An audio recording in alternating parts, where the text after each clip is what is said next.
your phone's going and pinging off these towers. It shows us that you went to 116th and Riverdale. I want to tell you, she was found at 116th and Riverdale, that area. We're here to try to figure out what happened to her, all right? And I think that you know. I just ask right now that you just come forward, bro, and you get everything off your chest, okay? Take your time, man.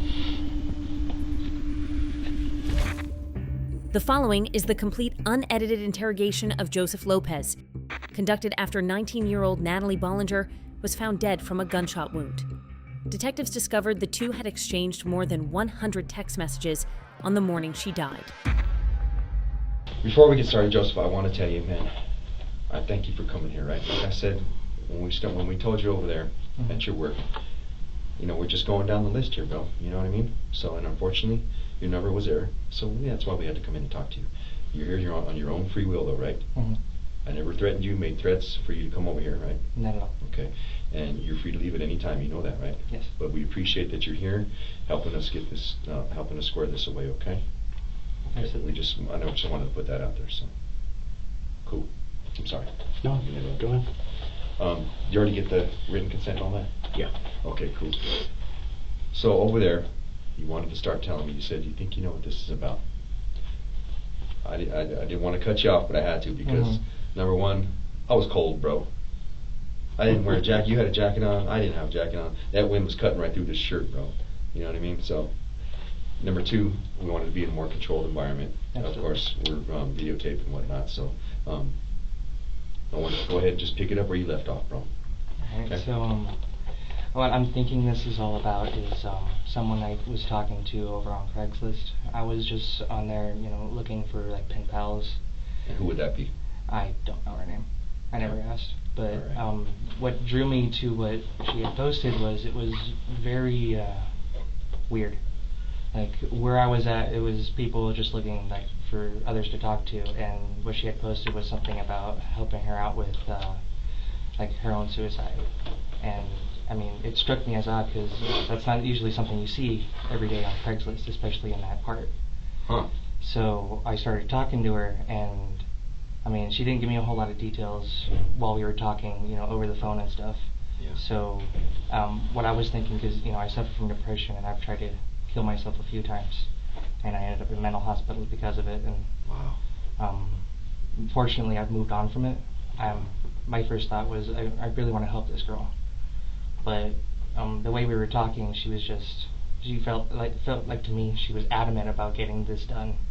You know, like I was scared to see if I couldn't help someone, that it was going to go in a direction that I didn't want it to go. And How does all that unfortunately work, communication on Craigslist? Is it texts or you guys email? So I believe it starts with an email, and then after that you would give someone your own phone number. If you feel comfortable? Yeah. Okay.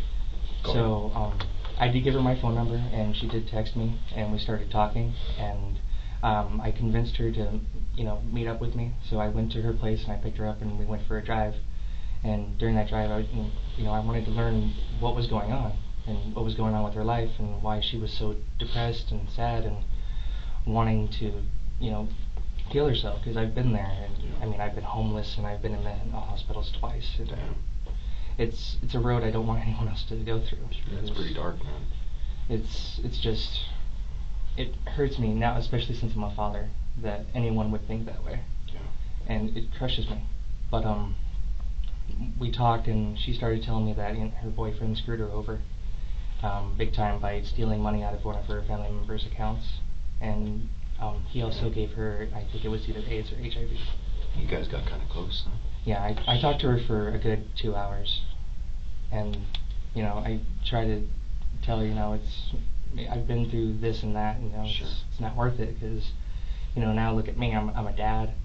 I have a good job that's, you know, fortunately keeping me, because I haven't been able to hold a job since my first mental breakdown when I first went into a mental hospital. And then, I mean, she was listening, but I don't know if she actually took any of what I was telling her into consideration, you know? Yeah. And she asked me just to drop her off somewhere, and I was like, okay, where are we going, you know? And that's last time I saw her, really. Like, I tried to talk to her.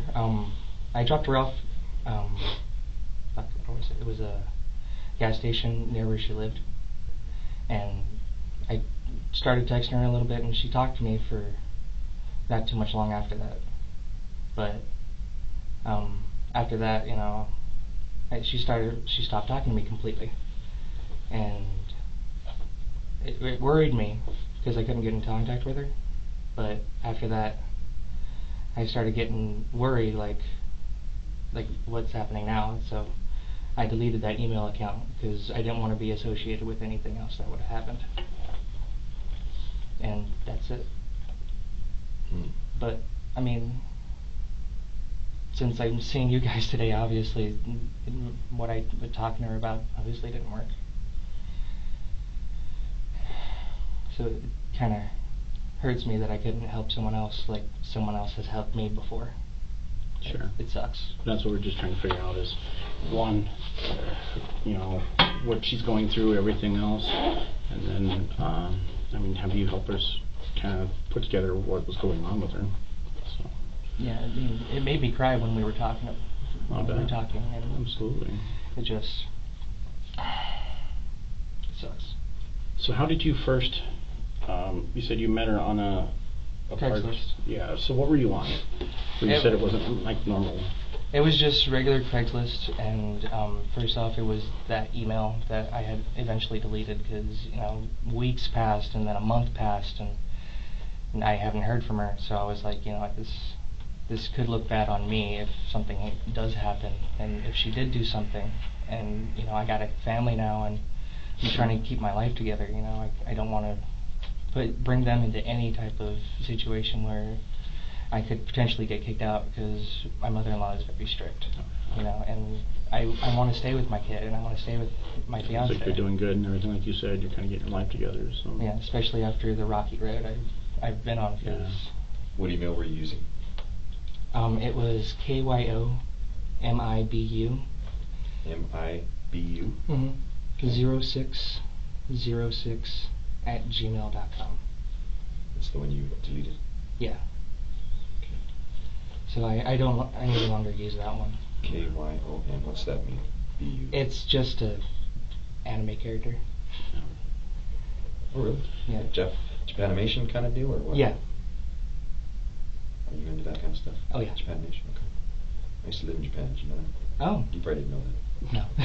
I just mentioned like 20 minutes ago, so. Fair point. Okay. I'm sorry. What's your email now? Your current one? My email now is ssgudresvione@gmail. What is that? That's another anime thing. Okay. Real quick about this KYOMBU. Mm-hmm. When did you delete that? Don't remember the specific date, but Okay, today's the 8th. I believe February. it was in January. January. I think. January what? I don't remember. Beginning of It was January. definitely the beginning of January. Okay. First week of January, maybe? After New Year's? I think it was after New Year's. Possibly first or second week. Okay. Can't remember.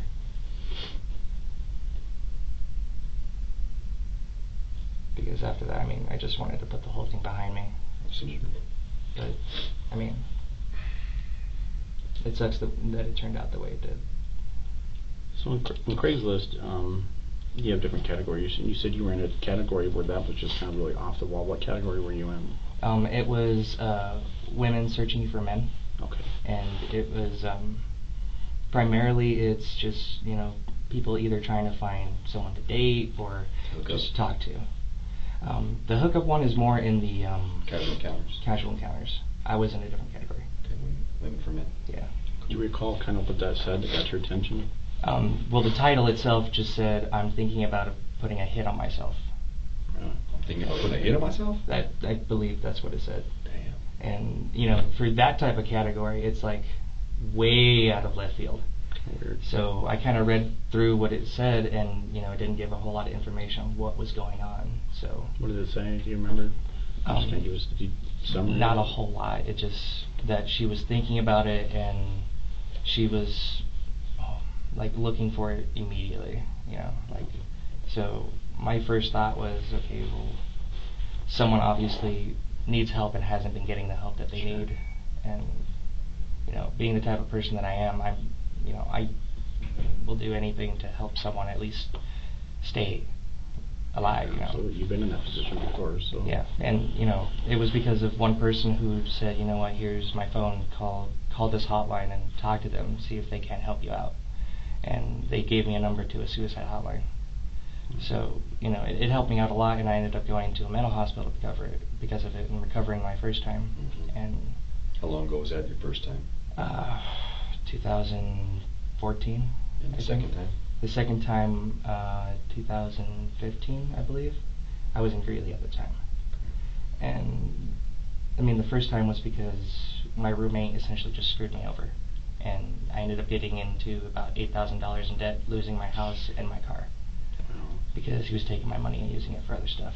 But, so you see her ad, and you think that you can help her out, or what? Yeah, I get some flashbacks of when I was homeless and basically just couch hopping from friend to friend's place, and then the part that really hit me is well, why? Because that was the biggest reason why I didn't off myself. Is I sat down and I really thought about it. Well, is it worth it? Can I overcome this? So you responded? I did, and we.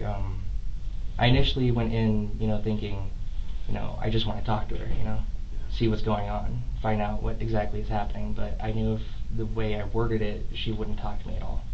Like if I was just, well, why do you want this? Why? What's going on? If I asked her straight out, she wouldn't exactly tell me. So, I went along with the role because I'm a very avid. What does that mean? Went along with the role? I'm a very avid role player online. It's what's kept me from my sheltered life. Talking to people, and basically there's an app on my phone where you create a character and you act as what that character would be. So after a little bit, I was like, I'm not getting anywhere. Let's see if I can convince her to meet up with me and see what happens. If I can talk to her and see what's exactly going on, if she will actually talk to me. So I acted as though I was responding to her ad. And eventually I did convince her to give me her address, and we set up a time to meet up. And how are you guys talking? Like on your cell phone? Yeah, it was on my cell phone, on my email. Okay. And then she did give me her phone number, and I gave her mine. And that's when we went to texting.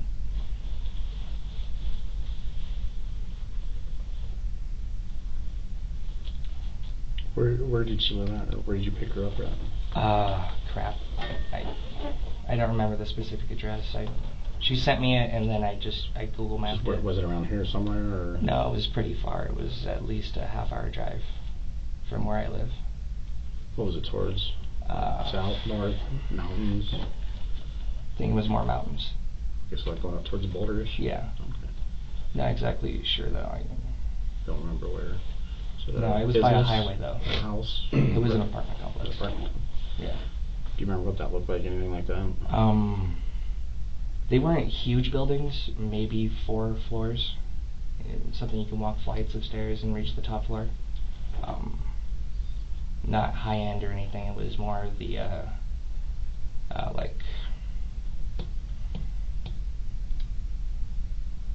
What's the word I'm thinking of? It's like low income. Like the ones along 118th and Washington, right there, those style. Kinda. Okay. Yeah. Nothing too expensive or extravagant. So did you call her and say, "Hey, I'm on my way," or? Oh, I didn't call her. We just texted. Okay. So you text her. What is she saying? Did she tell you where to come to get her at? Is she in her apartment? Did she say, "I'll meet you outside"? How'd that happen? Meet you outside. Okay. And I drove around a little bit because I couldn't exactly find the building. And then when I found a spot that was pretty close to where she said it was, I just parked and waited. And then when she got in the car, we drove around for a little bit, like 2-3 hours, I can't remember exactly, and we just talked. And talked. And then eventually I think she either got fed up with me, because I guess she was pretty serious about what was going on. And, there was nothing much more we could talk about because at that point I was mostly doing the talking.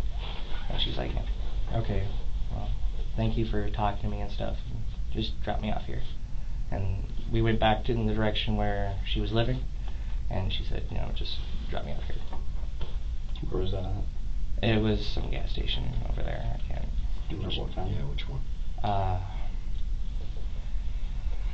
Damn it.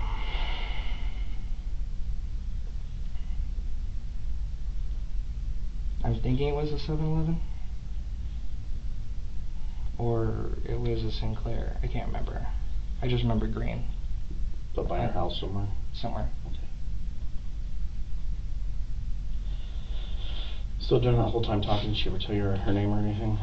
I never asked. Okay. So take us to that. She comes and gets in the car. How that conversation starts? Well, at first I just asked her, well, tell me what's going on. Why do you want to do this? There's like no greeting. Like, hey, how you doing? I'm so and so. I mean, when she opens the door, I say hello, and she says hi back, and she's just real quiet and timid, and I don't want to, force her to talk too much, because, then it kind of gives away what I'm actually trying to do, because then she'd be like, you know what, why do you want to know all this information? What did she think you were there for? She thought I playing was a role. She thought I was responding to the ad. In what way? Like, she thought I was going to be the one to do it. To take her out? Okay. So is that what the conversation was back and forth in the text? Yeah. Was that just... So what was that? What was she asking you in those texts? She was asking me, like, how do you want to do it? Where do you want to go and stuff? And, I didn't really give her an answer. It was just real general, because, I wasn't really thinking about it, But I was just like, well, I know a place, but I can't tell you. And then I sent her a picture of just like this wooded area by a place I used to live. And, it was a horrible place to ever try to do something like that, because, it's in a neighborhood. Where's that? It's on 88th and Welby. It's actually where my mom still lives. So, I mean, it was somewhere real close to where I was familiar with. And, it's just like it's literally just some trees on a ditch next to a fence where the neighborhood starts. And, that was just so I could be like, this is a place, for an idea. Because I know that there's no way that, no one would ever, see something that weird and not report it, Sure, yeah, definitely. So you send that to her saying, hey, I know this place. Mm-hmm. What'd she say back? And she just responded, okay. She went along with it, and then we went for a drive, and of course I took her by there, and she was like, this isn't like the right place. Once we get there, we had been talking for a while at that point. And I was like, yeah, no, you're right. And that's when I told her, I'm not here to actually, off you. I just wanted to help you, talk to you, because I've been through all this, like I've been telling you, and I found that it's not worth it. And, she started opening up a little bit more, like considering what she could do, because... Like how? In what way? Just tell us how that goes. Like in detail with her boyfriend, I guess, whatever was going on, and him stealing money from her family's account, I told her, well, if you're not the one doing it, and that he's the one doing it, then they can find that out, even though the lawsuit is against you, you can present them with evidence to, help you out in that case, because it's not you. And if it really isn't you, then there's nothing to worry about there, And as far as, the HIV and stuff, I mean, most I could tell her is that, there are treatments to help with that. And how did that come up? She told me that when I asked her, like, why she wanted to do all this. And then she started telling me about her boyfriend and all that. I had to kind of edge her on a little bit to try to tell me, because it's not something you want to talk about with some person you just met. And she said she got that from her boyfriend? Yeah. Did she say how? I mean, I how assumed that it was just through sex. She didn't go into detail or anything about that?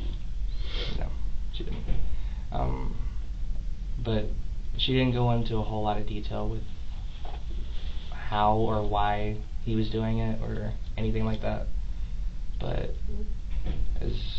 that's the most I could get out of her, is that he was screwing her over by stealing from her family, and he gave her HIV or AIDS. I can't remember which. And that's why she was posting that and wanting somebody to find. And it seemed like she was just in a real dark corner, and especially given the circumstances that she told me about, you know. I mean, I'll never forget her crying and stuff in my car, just, you know, thinking about what future she would have. And, you know, I'm trying to tell, you know, there are things that you can do, you know, get treatment, they're, you know, expensive or not. I mean, there are programs and stuff to help you out with that type of thing. I just couldn't give her any information on, you know, who to contact. Yeah, of course, yeah. Because, you know, it's never anything I've been through, and so unfortunately I couldn't help her too much. But this is all on 88th and Welby. Yeah, I mean, we drove around a little bit more, and we came back up this way toward where I live, just because, you know, I know the area. Yeah. And after that, I took her back.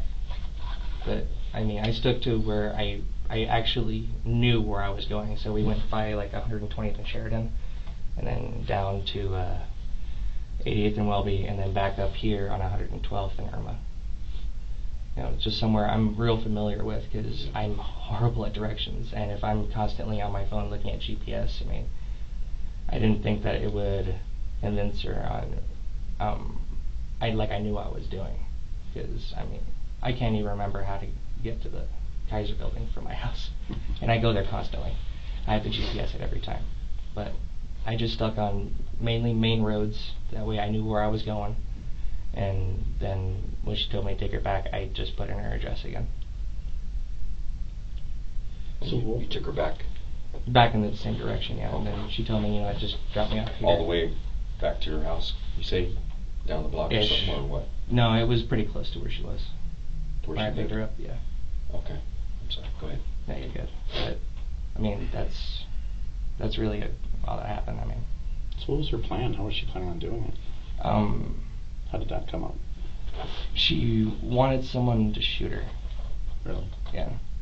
She didn't really give a whole lot of detail, because she was unsure herself, but she was just like, when we were talking over the phone, she was like, I'm thinking just like, kind of like execution style, you know, like behind, the person be behind her or whatever.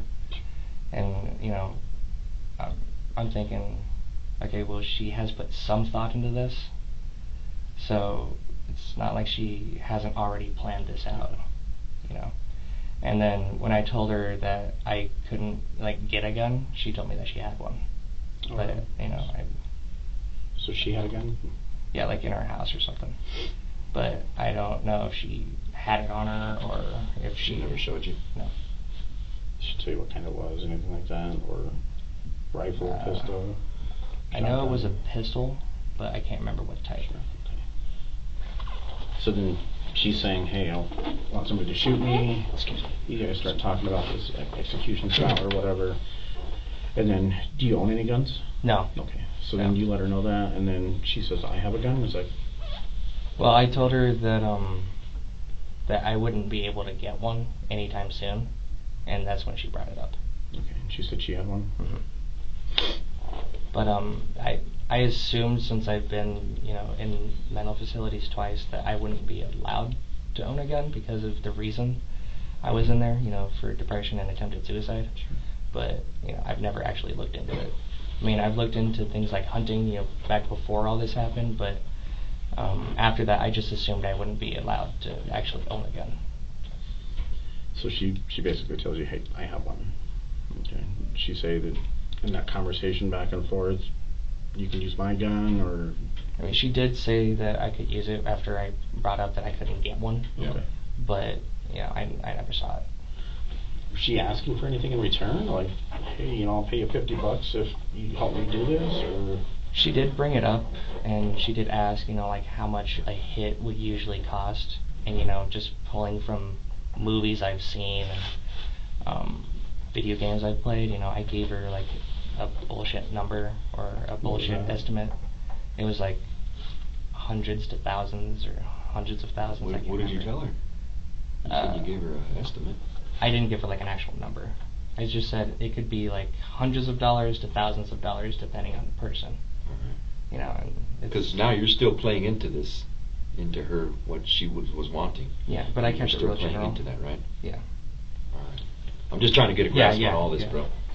Yeah. She tell you, yeah, I can come up with that money, or yeah, it'll work for me, or what? I think she did mention her family member's card. The credit card? Yeah, that her boyfriend was stealing from, Oh. because she does have access to it. Okay. And I told her, no, that's a bad idea, because, you know, if I was going to go through it and I was going to use her card, that would be suspicious activity on the card, you know, taking out hundreds of thousands or hundreds of dollars out of a ATM. That's, You told her that? Yeah, I did. What did she say?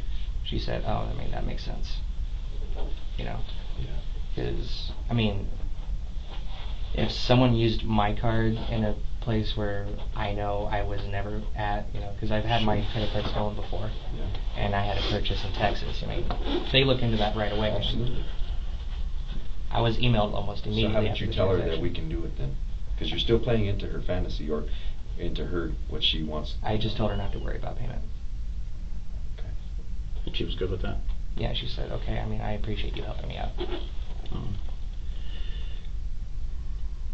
What was she like when she got in the car, when you picked her up? Very shy, very timid. You know, not really a talkative person. Kind of like me. You know, I don't really like to talk to people a whole lot, you know, unless I'm working or I know them very well, which is why I tried to, you know, understand what was going on first before I started talking about myself. Yeah, absolutely. But not very talkative at all. I mean, the first thing that we did when she got in was, you know, we said hi, and we started driving, and I started asking her, you know, well, tell me why you want to do this, and then we smoked a cigarette while we were driving, while we were talking, and, you know, just trying to keep it as relaxed as possible. Yeah, just try to get more info from her. Mm-hmm. What was she wearing? Do you remember? I know she was wearing a hoodie, No. and I think jeans. Do you remember what colors, like? They dark, were light, anything? dark blue jeans, I think, and I believe it was a black hoodie. What about her? Can you describe her? I mean, she looked cute. I believe she had blonde hair. I can't remember. Height, weight. A little shorter than me, really skinny. A little shorter than you. How tall are you? I'm 5'8", So what do you think she is? maybe 5'4". Not too much shorter than me, but, you know, a good step. You said she was skinny. Real skinny. 100 pounds. Maybe less. I don't know. No. Age. I don't know. Young, though. What'd she look? Maybe early 20s. Right. Maybe. You know, probably around my age. 22 or younger. I couldn't tell you. Remember anything that really stuck out about her? Did she have scars, marks, tattoos, anything like that? Not that I saw. Okay. No scars on her face, and I mean, her arms were completely covered, and no tattoos that I could see on her hands or neck or anything. Any piercings? Not that I know of. So she's in the car with you. She's wearing jeans and a hoodie. So you don't see a gun at that point. No. So she didn't have it with her. You don't know if she had it with her at that point. I'm not sure if she did. Okay. I'm not sure if she did at all. But, you know, that makes me a little nervous, you know, in case she gets mad at me, but, you know, I'm like, well, I've already come this far to try to help this person, you know. Like you said, it takes that one person to reach out. So I definitely commend you for trying to do that for her. I mean, obviously it sounds like she was going through a lot. So did she tell you anything else about her family life or anything? I mean, you said you were driving out for a couple hours. Yeah. The first maybe hour, maybe a little less, it was, I'm just trying to, you know, get her to talk to me. And, you know, periodically she would ask me, well, like, things like, have you done this before, or anything like that. And, you know, I kept it, like, general, you know. That's how she would ask you, have you done this before? I mean, she wouldn't say, have you killed anybody before? No, she hasn't. She never done this before? Yeah, she never actually said, have you killed anyone before? You know, I haven't. But I kind of drew on a little bit of knowledge that my cousins have told me, because they were heavy into gang relations and stuff. I mean, my cousin, the only reason why he's alive now is because he was hospitalized for abusing meth, and then he went to jail. So luckily he's turned his life around. But they were real heavy into gang stuff, and they would always come back and tell me what has happened, or times where people have showed up with guns on their doorstep. It's taking on kind of my cousin's mentality. I just told her, gangs and stuff can be rough, and you got to do what you got to do, and just kind of half pulling things out of my ass. Was she talking about being a gangbanger or what? No. That was just when she asked me, have you done this before, or why you've done this before, and that was just me trying to keep her talking. Yeah, she was trying to stay on. Just trying to keep her talking.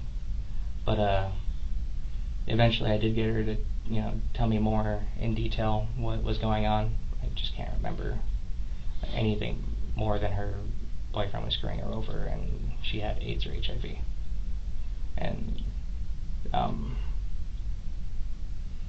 after that, I started talking to her about my past experiences. I know what it's like to be screwed over, because my roommate was taking thousands of dollars from when we were working to not pay for our rent, but to go and buy drugs or pay for women. That's hard. And I told her, because of that, I lost my first car, I lost my apartment, and everything that was in that apartment was thrown out because I came home from work and they were evicting me. So I couldn't really save anything. I had to get my mom to pick me up. Sorry you went through that. It's all in the past now. Yeah. But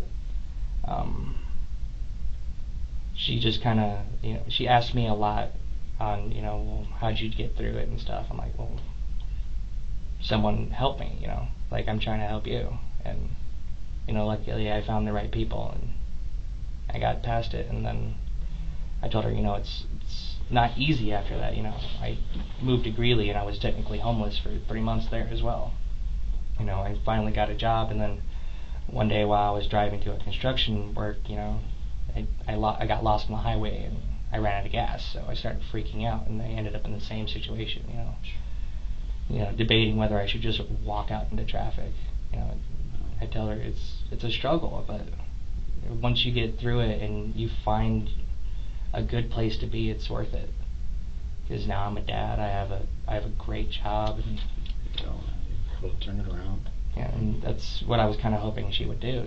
I just couldn't give her any information on who to call. I told her to look it up, but we just started talking back and forth on like what to do when she can't handle being sick all the time. I just told her, well, there are programs and stuff. Being sick from what? Like the HIV or whatever. Because I know that it does lower your immune system. I mean, my mom struggles with a medication that lowers her immune system, so it kind of hit home for me, especially because I'm very close to my mom. I mean, my dad wasn't the best. I can't call him the worst dad in the world, but he definitely wasn't the best. And my mom fought for like 16 years to try to get me under her custody. And it wasn't until my dad threw me out of the house that I started living with her.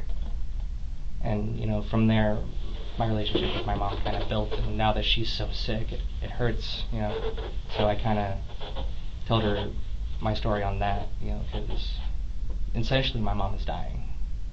And I can understand from that point of view, HIV and AIDS is a whole nother world, but it's similar. So your mom got cancer or something? What's going on with they did find cancer cells, but they were dormant, I believe, and she has Crohn's. So her digestive system is trying to kill itself. Sorry to hear about that. So hope everything goes good. Yeah. But other than that, it was just a lot of, it's not worth it, just here's what you can do to get help, here's what you shouldn't do, one, leave your boyfriend. That was one thing we talked a lot about, like, you need to get away from this person. Like, what did you say about that? I mean, she's like, yeah, he's an asshole, but, I did fall in love with him. I'm like, sure, I mean, I can understand that. I've fallen in love with a few people that turned out to be completely a waste of time, and you gotta do what's best for you. Because, I mean, I broke up with my fiance for a solid month just so I could focus on graduating college. Or graduating high school, my bad. She's in college, which is why it's on my mind.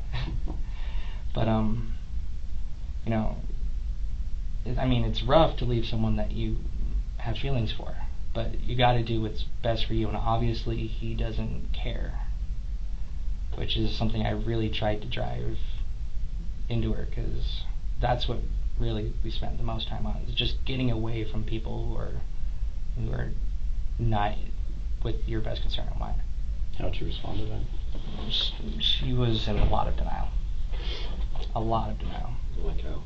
Like, she's like, but I love him, and I don't want to leave him. And it was kind of back and forth for a while, and I said, well, if he's taking money from your family, and he's given you HIV or AIDS or whatever, then obviously he doesn't care enough to tell you, and he doesn't love you the way that you love him, and you got to find someone who does, and unfortunately we don't always find that person, but the situation you're putting yourself in is just, it's hurting yourself. You're pretty much dooming yourself to whatever he wants, Yeah. He's practically using you for money.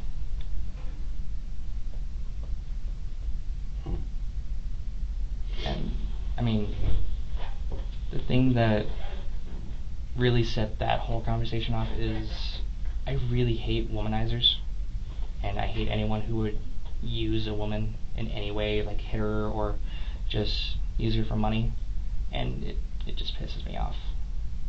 So, I mean, at that point I was more aggressively just trying to tell her, no, get out of wherever you're at, go live with your family members if you have to, and explain what's going on.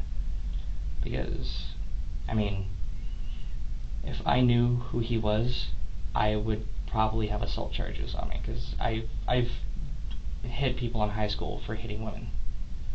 And it's one thing that my mom always drilled into me, is you don't hurt other people, especially when you've hurt them already. You try to do your best to make it up to them. And it angers me just thinking about it. This person who loves you so much, and you're stealing from them and practically gave them one of the worst diseases on the planet, besides cancer, and you didn't care enough to even mention it. And that's what really pissed me off when we were talking. But I mean, I tried to stay calm with her, because I know it wasn't exactly her fault. She's kind of in that, she was in that phase where she was just in love and she didn't know what to do. So you're saying you kind of were getting pissed off and you were trying to stay calm. What do you mean? Were you just getting mad at the whole situation, or frustrated, or? Frustrated. I mean, I never yelled at her because, being that I read that she was a shy, timid person, yelling was going to get nowhere. I had to talk to her like, people talk to me, because, I didn't like it when people were telling me that, it's stupid what you're doing, or why would you think that, But the more that they pressed it on me, like, you got to think about what you're doing, and you got to think about what's best for you, not other people, it started to, sink in more. But I had weeks of help. Sure. Not just hours. Yeah. What was her demeanor like at this time, when you're telling her to get away from him, get help? After a while, she was just real quiet. She didn't have any more, like, well, I'm in love with them, So I assumed that she started thinking about it a little more, and I had hoped that that's where it went. But soon after that is when I dropped her off. Like, she was just like, you know what, okay. and he'd take me home. Real quick, you may have already mentioned it. When did you meet up with her? About what? Do you remember when that was? Yeah, that's what I want to ask too. I thought you had already asked that. Yeah, I might have. It was early in the day because I had to work that day. So early in the day? What time did you work? I think I had to be at work at... It's either between 3 and 5. Okay. No, that's... They always change I'm my not asking schedule. for respect. Yeah. So sometime between 3 and 5? Yeah. You already say what day it was? No, when was this?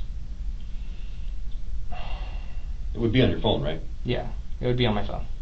So was it this year or I think it was after New Year's. after New Year's? I think.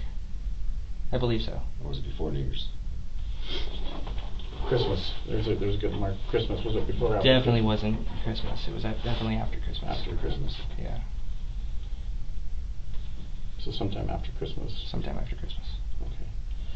So earlier in the day, you had to work at 3 to 5. I'm thinking it was definitely after New Year's, I believe. Yeah. You said that you spent a couple hours driving around, so you pick her up at like 8 o'clock in the morning, noon? Probably 1 o'clock? toward more 11 noonish. Okay. So you had some time to try to talk to her and everything before you had to be to work. Mm-hmm. Okay. You know, I was, you know, kind of subconsciously always checking the clock because up to that point I had been, you know, late several times, and if I'm late anymore, they could either suspend me or fire me. So I'm kind of confused though, bro, because you say that this was after New Year's, but you know exactly when you had to go to work, before 3 or 5. So my schedule's always the same. Back then I always closed, and it wasn't until recently. how do that you they know started that this having wasn't me. like on a day off? Because you said you had to go to work, so you don't remember if it was what day it was though? I think it was either Wednesday or Thursday, but I can't remember Alright. the exact date. I'm sorry. No, you're good. How long? I have a question here too. I gotta ask, bro. How long were you guys communicating on Craigslist? When was the first time you sent that email? I know it was really early in the morning. That same day? Yeah. So you have no contact with her before? This was just, and it just kind of went? Yeah. Wow, okay. And it had to be early because if you meet up with her at 11... It was really, really late at night. I didn't sleep that night. Okay, so it was early in the morning, then you kind of stayed up all night to the next day? Yeah. Is that something normally you do? Yeah. No, I don't sleep. So you just Much kind at of all. cruise Craigslist ads or what? Video games, And you just happen to be doing it on role Craigslist playing. that morning? Yeah. Okay. I either play video games on my phone, my Xbox, my role-playing app, or I try to find new people to talk to. So what time do you think this happened when you started communicating with this Kyobu 0606? 2 in the morning, 3 in the morning? Probably. Oh damn, it's early. Alright. Like, I'm not gonna rule anything out on that. I know it was super, super early. Cool. You see the ad and you're like, bang. I'm gonna respond to that one. Yeah, 'cause Did you respond to any other ads that night? a few. I'm sure you did, right? A few, yeah. Alright. But definitely that one stuck out, and that one took my attention away from everything else. Okay. I'm sorry, I just had to ask. No, you're good. You're good. Okay, man, that went quick though. Yeah. I thought you guys had been, the way you're talking, it seemed like you guys have been talking for at least a few days or something. No. Alright. After I got her to Sorry. initially come over her shyness, she was pretty open. That's cool. So at least you got her to open up a little bit to you. So I mean, you gave her a little bit of hope right there, you know. Mhm. Otherwise she'd shut down completely. So I mean, you got to give yourself that credit. Okay.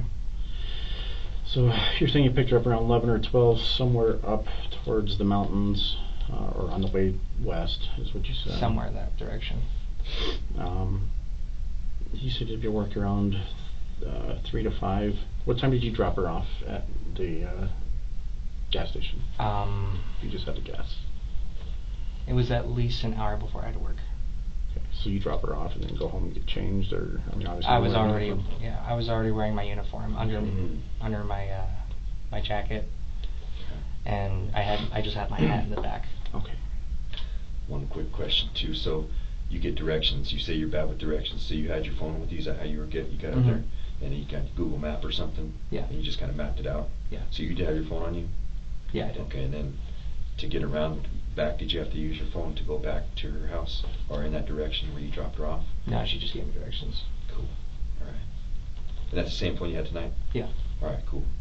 I'm sorry. You're good. So about an hour before work, were you late? You got there on time? So you didn't have to worry about anything? Yeah, no, I don't believe I was late at all. How'd the rest of your night go? I mean, I was kind of distracted, you know, but eventually it was just, I forgot about it. Yeah, it's kind of weird, huh? Kind of a weird situation. Yeah. You know, after a while I was just like, you know what, I haven't heard from her, I don't know what's going on. So today we picked you, when we came to talk to you, your phone, you were leaving it in your car. Is that normal? I had it in my pocket. Oh, that's right, okay. Yeah. So, especially assistant manager, you can have it with you in there. So Yeah. obviously probably not. I know, Messing around with it sometimes the other managers will text me, Okay. or I'll get emails sent to me that I need to look over. So you can have it, you can use it. Did she ever get a hold of you again after that? No. Never texted you, called you or anything? Did you text her and see what's up? Like, hey, what's up? You feeling okay? I did Deal? use the email, Did you email her? the one that I deleted eventually, All right. but after a while I gave up. How late did you work that night? I was probably closing, so it was either midnight or 1 a.m. Damn. And so when you were closing, you said you sent us more emails. You were checking up on her. You never heard from her again? No, I never. When was the last time you emailed her? It was a couple days after we had talked. A couple days after? Yeah. What about that same night you dropped her off? Because after she told you all this, I mean, I'd be like, hey, are you okay? How you feeling? Well, I told her to, you know, text me if she wanted to talk more. You know, I would always be there to talk to her. You know, but you know, I figured I couldn't be like too forceful about it. Sure. So I did wait those few days before I sent her that email. And you emailed her? Yeah. You never texted her again, or what? How come? Well, I figured either she went and got help or she just wasn't going to talk to me anymore because I didn't do what she wanted me to do. So you kind of mentioned that you guys go to the trees or whatever, and she says this isn't a good place. What point you said she kind of figured out you weren't going to do it, and she got upset with you? How'd that go down? Well, she was just really mad that, you know, I took up so much of her time.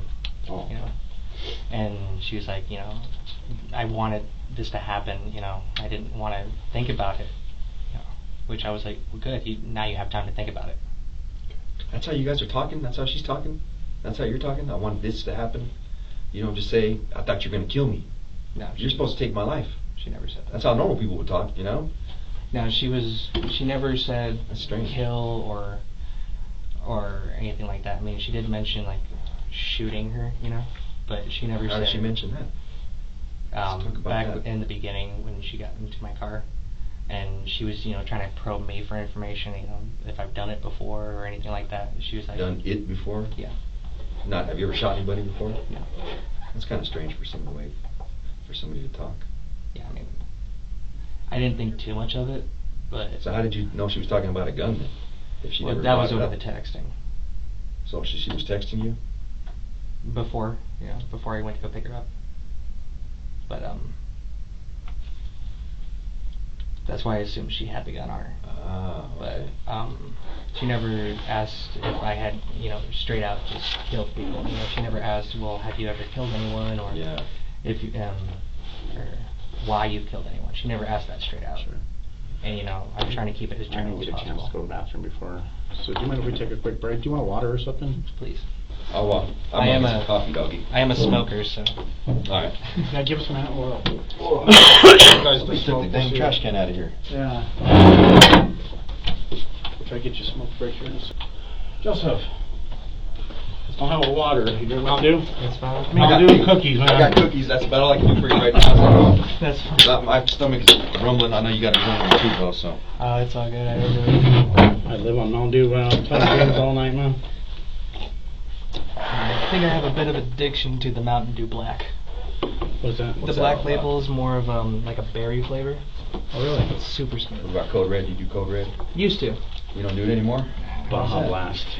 I don't really like Bob Ross. But I mean, just Code Red, I never got really into. My kid, that's all he wants to drink every weekend. Doesn't matter. Code Reds, my man. kid, every time they come out with something like Halo or whatever, Yeah. we got to drink. I don't understand Halo. Just, what is that app you were talking about? I've never heard of that. The app on your phone. It's called Amino. It's a collection of different Spell role-playing it, bro. communities.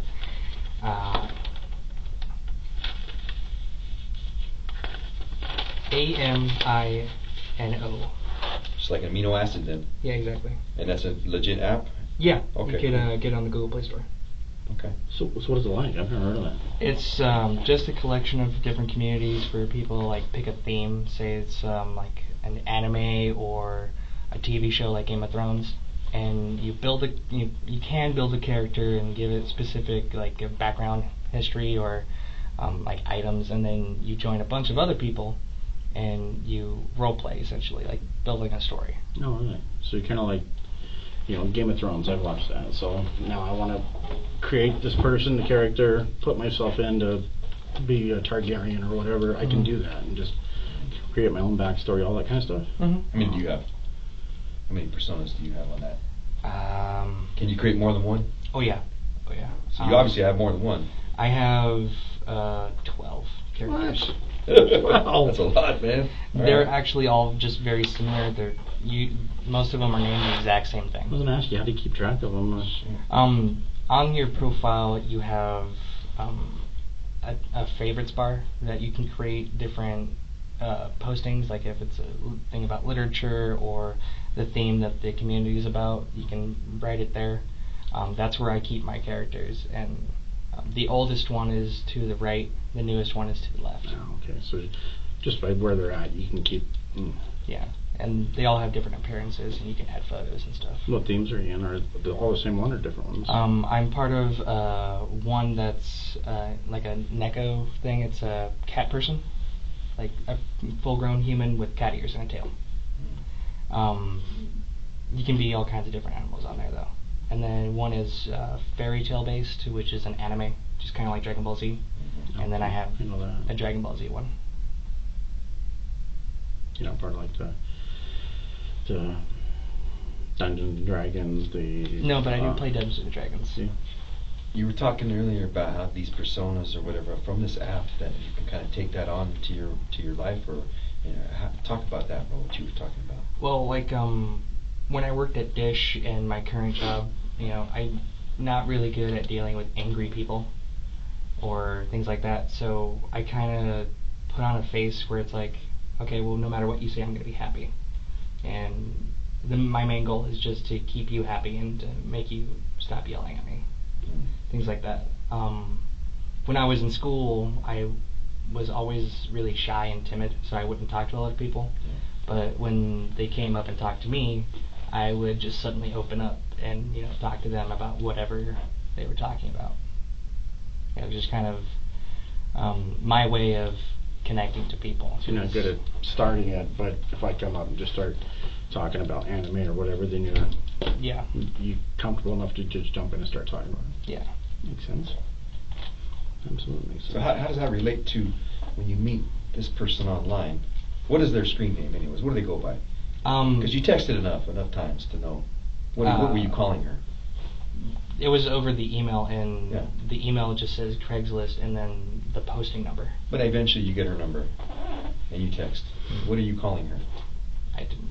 What is she calling you? What do you I tell her didn't your give name names. is? What's that? I think I told her my middle name, if anything. You told her your middle name, Michael, and she doesn't say so and so. Because she gets in your car, so that's kind of a personal thing. Usually, if a stranger's gonna get in your car, you kind of say, "Hey, how you doing? I'm Michael." My real name's Joseph, but I'm going as Michael. Who are you? So and so. Yeah, we didn't exchange that much on that one. So she never tells you her name. Not that I can remember. Okay, so she may have, but you just don't remember. All right. And you say this persona, you sometimes take that on. Now you say that you were going to take it on as far as responding as a hitman. You kind of were feeding into her, right? Talk about that. Why you did that? I mean, you touched on it briefly about your personal experiences, Yeah. bro. In your personal experience, this is what, 2014? You said you were hospitalized? Is that what it was Yeah, for I was attempted attempted suicide. And that was because your roommate, he did you dirty, is that why? Yeah, and I lost everything. Did you actually try to kill yourself? Yeah, I tried to hang myself Where was that at? in my apartment room And was before that I was in evicted Greeley? completely. No, that was here in Thornton Thornton. on 120th, What where happened I with live. that? I ended up calling the suicide hotline, Suicide hotline. and I believe they came and picked me up, Who's they? like the police and Thornton stuff. police? Yeah. Was it And Thornton then they police took that me. responded? Might have been. And they took you where? They took me to I think it was North Suburban. This is North Suburban, 2014? I believe so. Okay, what month? Because that's pretty significant in your life. It was You should at remember the that. end of the year. It was either October or August.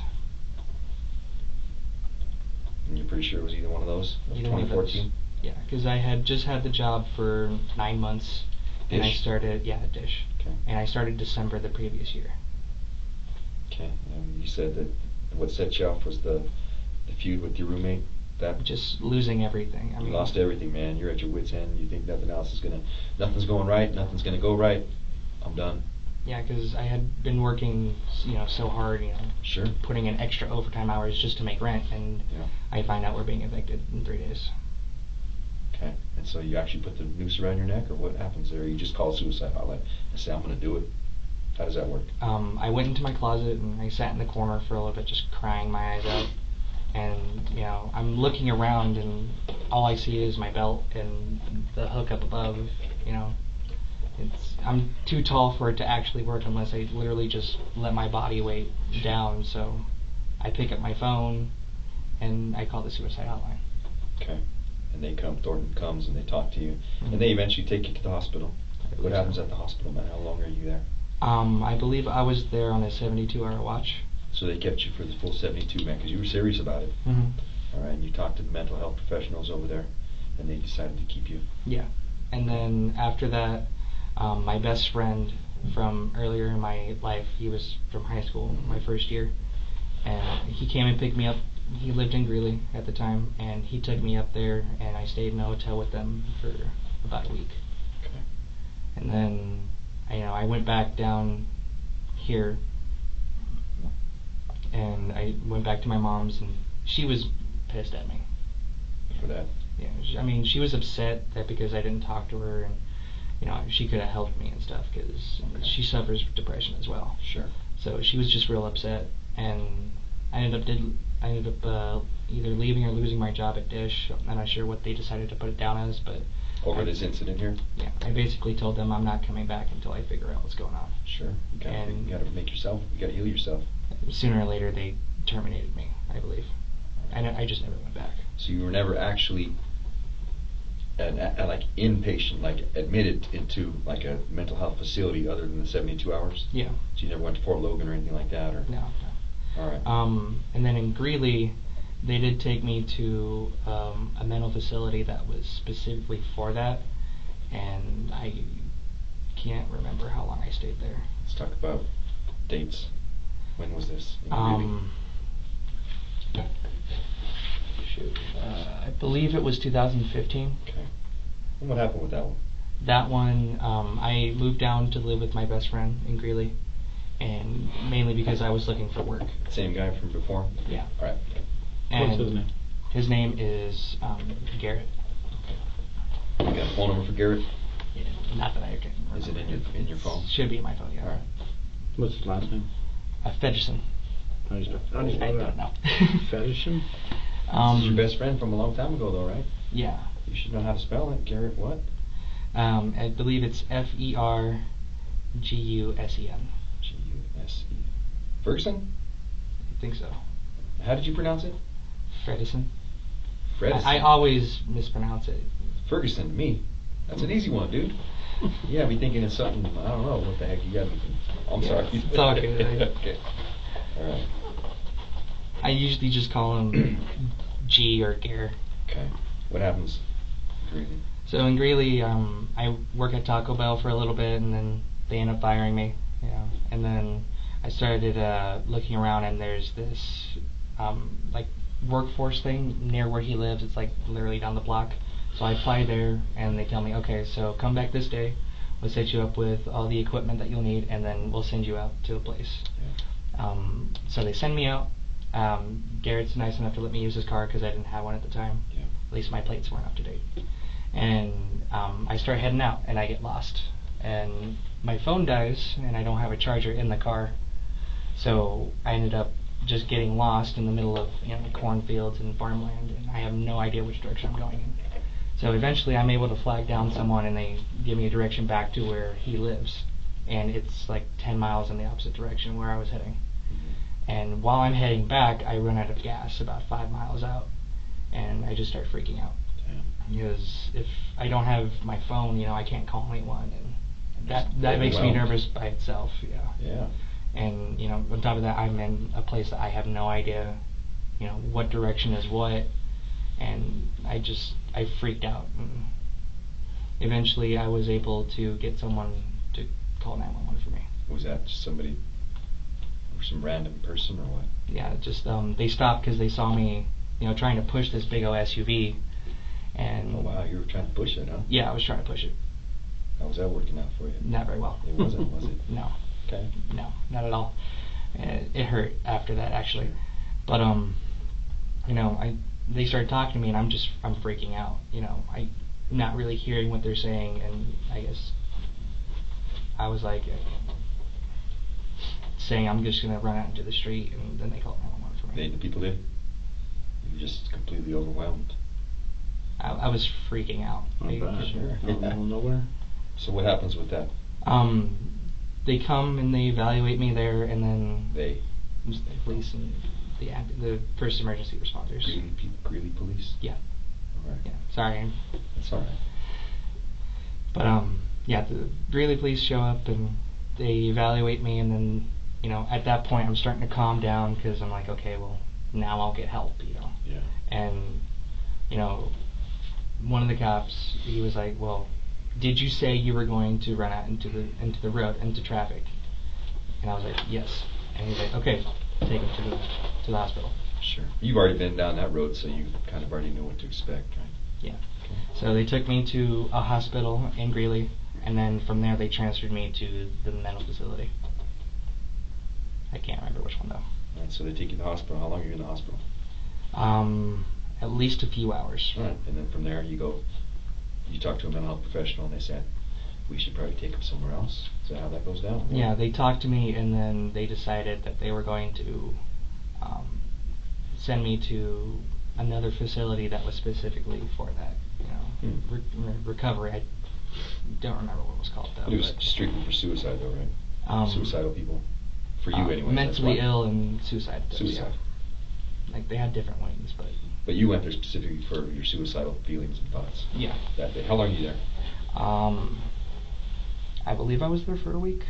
Okay, for a week, you just wanted to rest and talk. And I'm sure you had a lot of therapy and all that stuff. Yeah. All right. Yeah, a lot. I know that they had a certain requirement where I had to participate in either groups or other activities before I could actually be eligible to leave. Sure. But you participated, obviously they let you out. Yeah. All right. And nothing since then? Not since then. Okay. I mean, I have like moments of depression. Sure, I think everybody does. But nothing as bad. You wouldn't be human if you didn't feel feelings. Yeah. You know what I mean? So. But I mean, other than that, all right. Now that I'm mostly stable. Just wanted to see, where you were coming from as to how you come about, feeling suicidal, depressed, and then now you've kind of switched it up a little bit, and now you're out there wanting to try to help people, right? Definitely, because, even with my employees, I have an employee who suffers from severe depression, and me and him talk frequently, Okay. So these are the events that happen in your life, though, to help you feel what this other person's feeling and try to help them. Mm-hmm. Okay. All right. So this app, Omino, you have 12 characters on there. How do you go about taking the persona of a hitman, though? How do you take that role on? Because that's what you said, right? That this ad was for, what did it say? What was the title of it? that she was thinking about taking out a hit on herself. But on Amino, Yeah. I have a character that's for the horror genre. Talk about that guy. Or person or thing or whatever it is.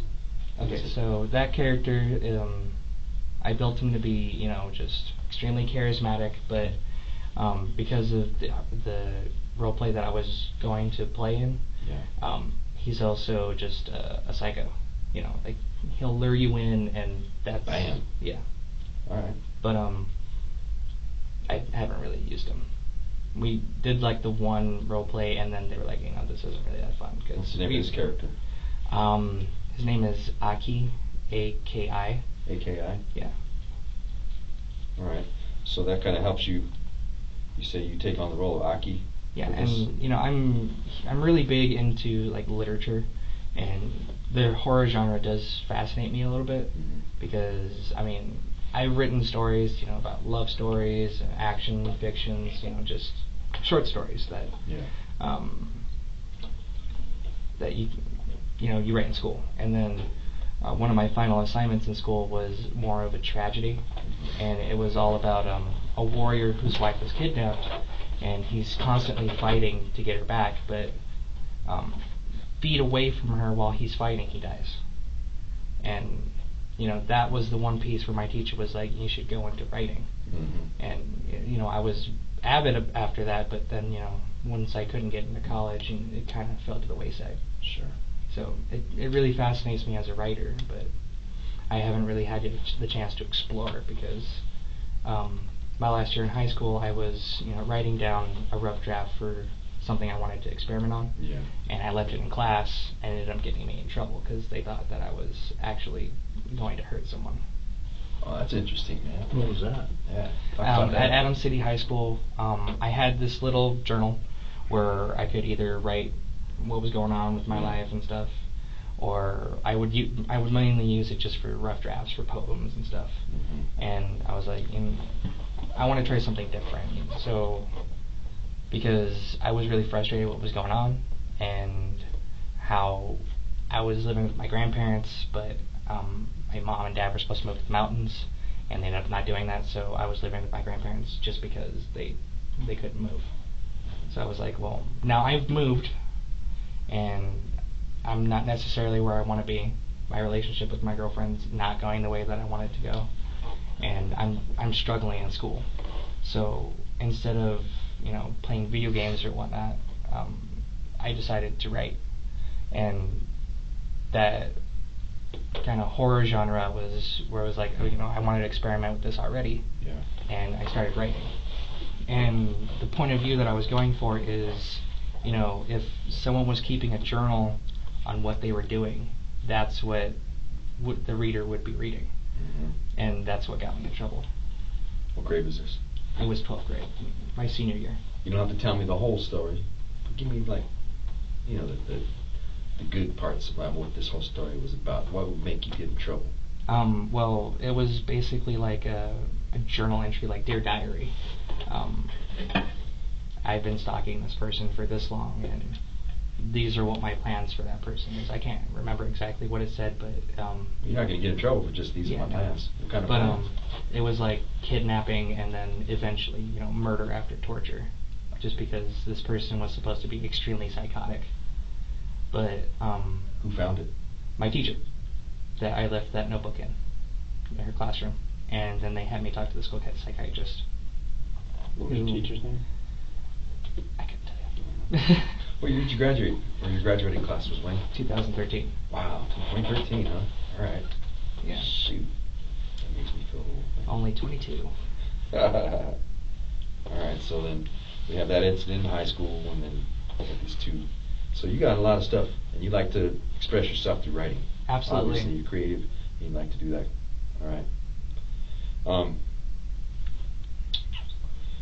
Do you have any questions about that? About any of that? Is that kind of what you were talking about earlier when she's asking to basically find somebody to kill her, you start kind of taking on that persona that you would normally do, like you're That's writing? what I based it on. That's a good question. That Talk is about that. that's what I based it on. You know, I've never actually tried to play a hitman or write as what a hitman would write down. Yeah. But I have watched a lot of movies where, like Agent 47. I've watched that, and a lot of video games consist of sometimes assassination missions and stuff. So I base it on my psychotic character and everything that I have on Amino. You know, just trying to stick to the character. But I was kind of going in blind as well. But Talk about some of those emails that because you're responding now as Akio. Was that the name? Yeah, Aki. Aki. Okay. You're kind of responding in Aki-ish. You know, in that. Talk about what you're talking to her about, because she thinks you're legit. You know, she's going to think you're legit. Her to meet you. Yeah, she thinks you're legit for one reason, because you're feeding into it. Talk about how you're feeding into it. So,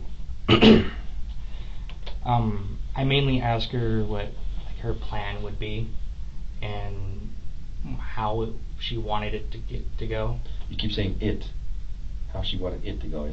You're not saying, hey, how do you want me to kill you? How do you want me to take your life? Help you, assist you, take your life?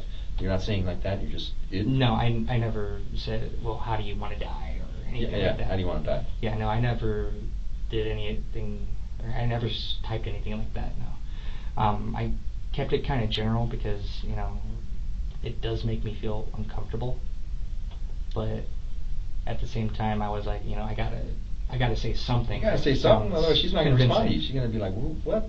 Yeah. What are you talking about? So I just keep it general, like how do you want to do it, and where do you want to do it. And what is she saying when you say how do you want to do it? That's when she tells me that she was thinking about just doing it execution style. She doesn't want to see it. She says execution style. She tells you that. Yeah. Okay. And she doesn't want to see it. She says that. Yeah. She explicitly says I don't want to see it at all.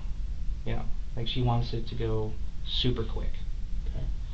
And what other details is she giving you? Not a whole lot over the internet, because we did soon switch to the texting. To text, right? Yeah. But whose idea was that to start texting? I believe I gave her my number first. So here you go. This is me. Let's text, because this email is getting old. Yeah. Easier to text, right? Yeah. Okay. And she's cool with that, obviously. Yeah. So you guys start testing. What time do you start texting? Because you say you respond to email, could be 2 or 3 in the morning, so what time do you start? It had to be around... The first time you texted, somewhere between 8 and 10. So the sun was already up. Yeah. Sun's out, birds are chirping, that's when you begin to text her. Yeah. Until then, you guys are just emailing. Yeah. All right. How many emails do you think you sent her?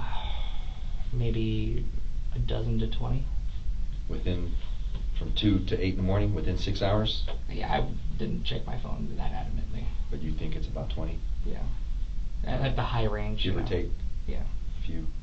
Then you start texting. And so she's comfortable with you now because she's texting you. And you're getting her number, right? She's comfortable enough to give you her number. So, what do you guys talk about texting? She goes over it a lot, like what we were talking about in the email. Go ahead. What does she say a lot? Just help us understand what her mindset was.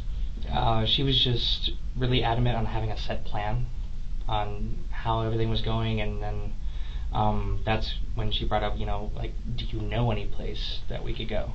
And that's when I brought up that photo with the trees and that grass line by where my mom used to live.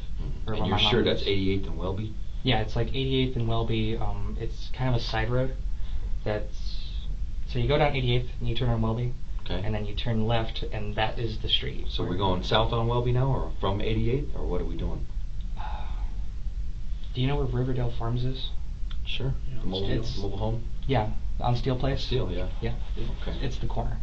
All right. Right there. Of 88th or of Steel and... Steel and 88th, it would be. All right. Yeah. Steel Place is that, if I think I'm right, is that first street in? On Yes. the north side? Yeah. So were you talking, is it like by the trees in the green belt on the outside of the trailer park there? Yeah, so there's the construction site. Yeah. And then there's another facility right next across the street. I'm not sure if they deal in construction too, but they have a lot of big equipment. Plant or whatever. Yeah. And it's that road right there, and then there's the townhomes on that corner. Okay. So you say you sent her a picture of this area, right? Do you just have a picture of this in your phone, or No, do I you had drive to over there Google it. and get a picture? I had to Google it. I took a screenshot. Oh, okay. So you Google it and say, "Here, look, is this good for you?" Mm-hmm. And how does that go? How'd she respond? I think she just said okay. You know, she didn't really think too much about it until we got there, and that's when she was like, you know, this doesn't feel right. Cool. You know. So from 2 to 3 in the morning, you email till about 8, and from 8 to what? Do you guys text? To when you Had to say I'm gonna go be get you. Maybe 20 minutes before I go to drive to go get her. All right. How many times you guys text back and forth? Do you think? Pretty often. What does that mean? Like maybe I reply every 2 minutes. Damn, you guys are going back Like and just forth. back and forth. All that's still on your phone, though, right? Yeah, it should be. Cool. All right. We're just trying to get into her head, into her mindset, where she was at, how she was feeling, Mhm. all that. Okay. So I appreciate you helping us out. Okay. So you guys talk about location. So if you're texting every 2 minutes, you're talking about more than location. Yeah, Well, she this wanted was not that to- long ago, so it should be pretty fresh still. She wanted to go to the mountains. She said mountains. Yeah, she specifically wanted to go to the mountains. Now, you know I have to go to work later that day, and I'm like, Yeah, that can't happen. Huh? yeah. So, you know, I try to drill in, you know, that it's a bad time, you know, and, you know, I try to convince her, you know, later in the day would be better, you know, to do this, you know, just to give me some time. But she's like, you know, I want to do this as quickly as possible. So you agree to do this? You tell her, yeah, I'll do it. Yeah. Because otherwise, she would probably be like, I'm done with you. I'm gonna go back and look for somebody else. Yeah. How does that go about? How do you go about saying? So I'm gonna help you. she starts asking about like how much it would cost, you know, Yeah. and I'm like, well, usually it's like hundreds to thousands of dollars, or things that could be sold for, you know, value. Yeah. And you know, she says, you know, I have this card that I could get money off of, you know, and then she says, you know, the gun's worth money. I'm like, yeah, but how am I gonna sell that? What gun? She just says the gun. Yeah. Or does she say like, I have a gun, I can get a gun? Well, this is after she said that she had a gun. Yeah, so after she had told me she already had a gun, and I was telling her, you know, how much this would cost normally, Mhm. she's like, well, I can't get money off the card because that would, you know, be weird. Yeah. The gun's worth money. And I was like, well, I can't sell the gun. Why not? Well, I would assume that you need paperwork for it, you know? Did she tell you what kind of gun she had or anything like that, or No. just a gun? A gun.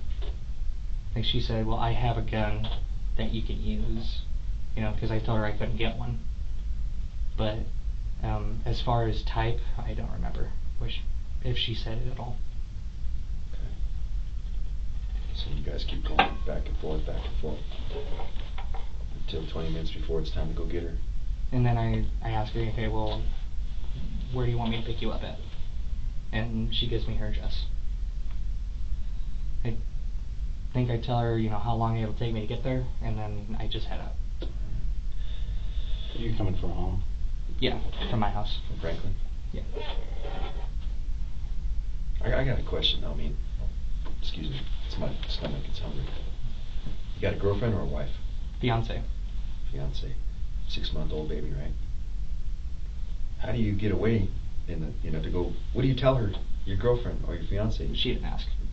She doesn't ask you like, where are you going? Mm-mm. You don't have to go to work till 3, till 5. Yeah, she doesn't pay attention to stuff like that, because she was also trying to apply for college classes. Yeah. But You don't say, they "Hey, I'm gonna actually go do weren't this." home at the time. They weren't home? Yeah. What were they at? I believe she was with her dad, either picking up her brother from work or shopping, Oh, all right. you know, for baby food and stuff. All right. Okay, so I'm just trying to figure out, have you since told her about this? You haven't ever told her about it? She has no clue? No. All right. I figured, you know, if something did happen, it would be best just to not bring her into it, you know. All right. You know, just for, you know, keeping her best Sure. interest in mind, and, you know, my kid, obviously. Okay. But, no, I never told her about it. Never does she know about IKEA? Yeah, she knows about my online stuff. All right, but she doesn't know about, does she know about you getting on Craigslist, Women for Men? No. I'm not going to tell her. Yeah, no, she I'm doesn't not know gonna about say that anything one. about that. Right. I She don't doesn't judge. particularly like Craigslist, Yeah. but she knows I go on it because I've looked for like cars and stuff. Yeah, on there, everybody but- gets on Craigslist. You know, I don't know anybody that has been on Craigslist, so. But She she's doesn't not down particularly with you like it. going. What would she say about you being on Women for Men? I mean, she would probably be really pissed and asking me, well, why are you trying to talk to other women, you know? Yeah. And, you know, it's all just for, you know, someone to talk to, but, you know, Okay. All right. regardless, she'd be pissed. Yeah, because unfortunately, we don't talk a whole lot because I work, you know, night shifts, and she's usually asleep by the time I'm home and awake, so. So that's, you're just wide open for you, huh? All right. Hey, man, I don't judge you, pal. You know, you got to do what you got to do in this world, you know? Mhm. So, do you remember, I'm sorry, Ty, do you have anything? Go ahead. Do you remember when you leave Franklin, your house, how you go up to this, how you get over to her house? I take the highway on, I think it's 104th, and from 104th, I know I go left, I think, to go down there. Okay. Do you know east, west, north, south? You know mountains are to the west. And You do unless that 'cause you're from Colorado. unless So I you see should the know that. mountains, I'm really lost, and even sometimes I forget like which one, like in the circular order it goes. Okay, so you go from Franklin and you go to Washington. From Washington, do you go north or do you go south? So from Left or right? Washington, from 112th, Yeah. I get to the Washington Yep. Street and I turn left, So you go left. and then go down to 104th and then South. turn right. Okay. Okay. And then you turn right. So And now you're then- going west. Now you're going west, right, towards the mountains. Mhm. And you say you get on the highway. Yeah. Which highway is that? Should be I-25, or that's there, right? I believe so. And then I take that left, and then it takes me to our place. You take left. You go left on I-25. Yeah, and then at some point, I believe I got off onto another highway to go Okay. in another direction. But Right. Okay, you're I'd from have to- Colorado, right? yeah, You're like a smart person. You know, you're to me, you seem like you have your wits about you. You're smart. So you should know the highway system. You know which way you went. No. no. I'm horrible with highways. Okay. I absolutely. But you go towards the mountains. You go south on I-25, and you get on another highway, and it takes you towards the mountains. Yeah, And you and take that up. Her apartment complex wasn't too far off of where I exited. Not too far, right? Yeah. All right. And what time did you leave Franklin?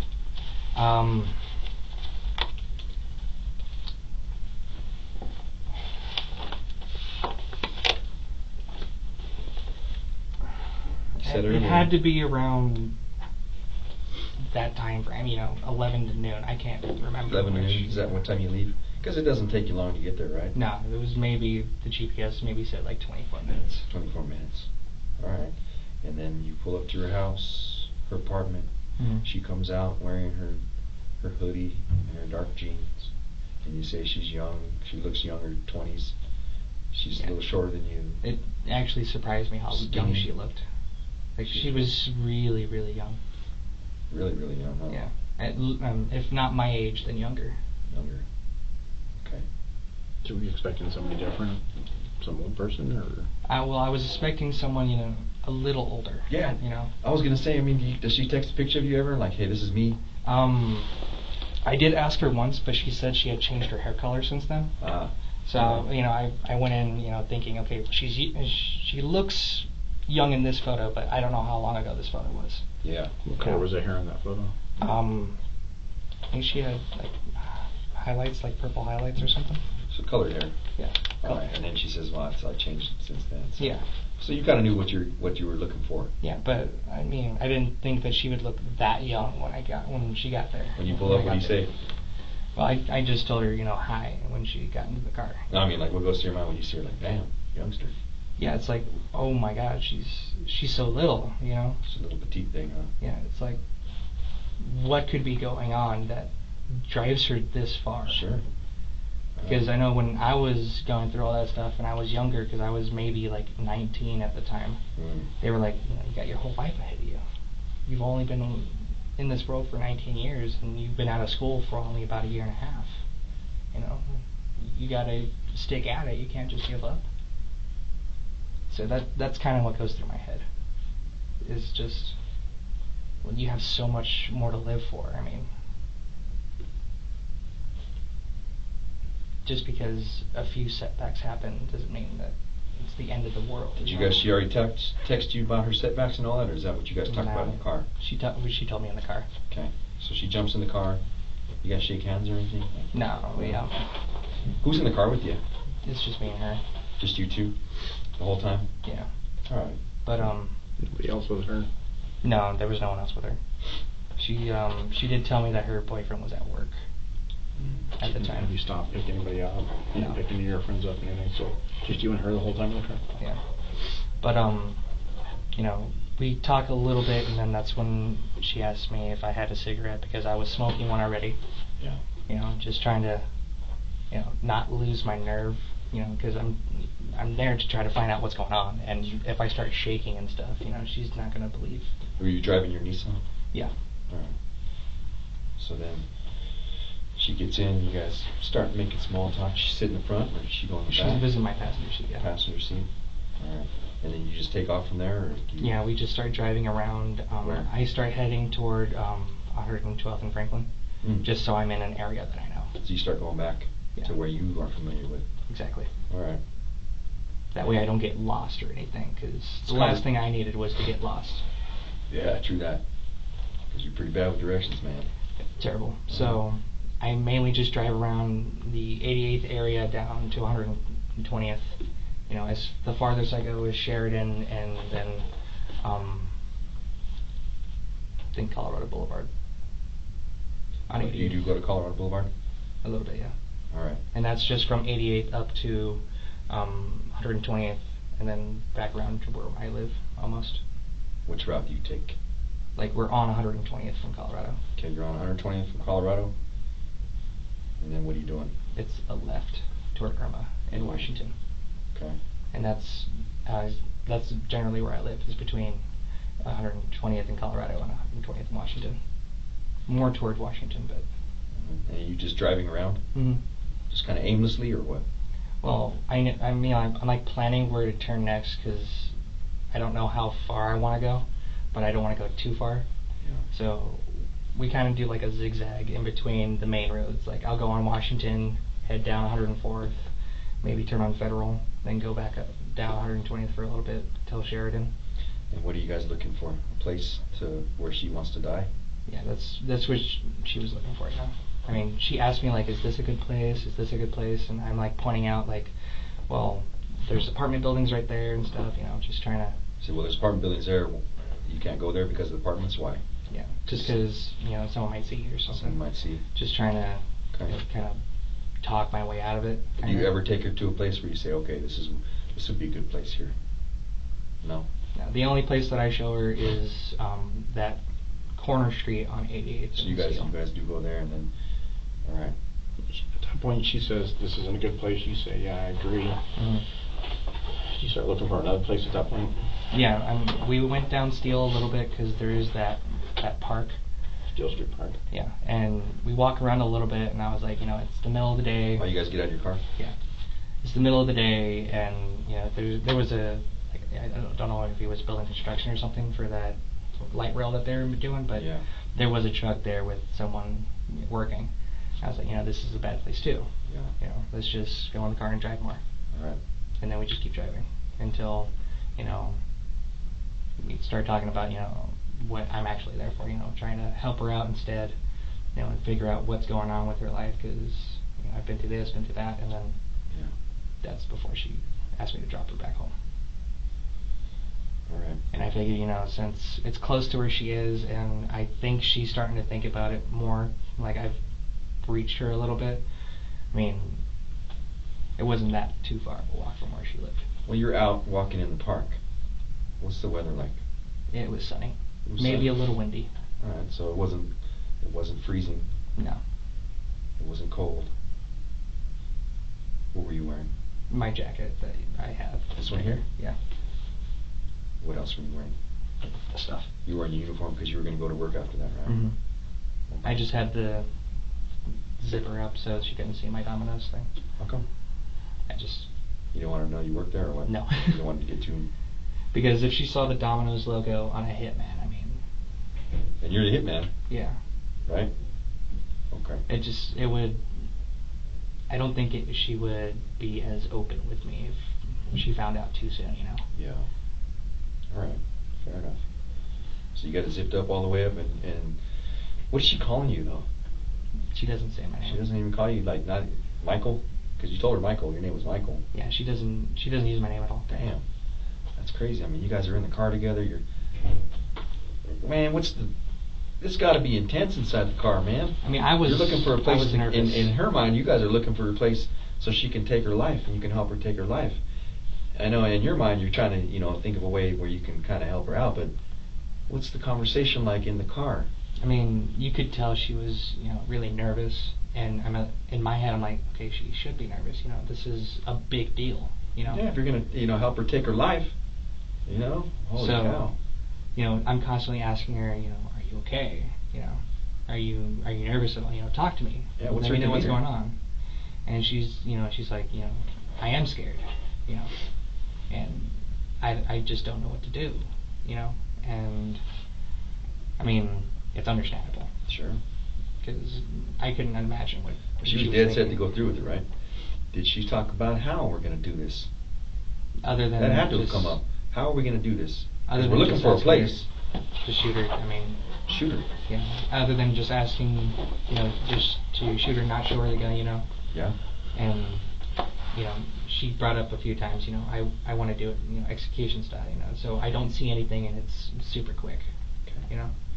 But I always kind of diverted her pretty quickly from it, because Who has the gun?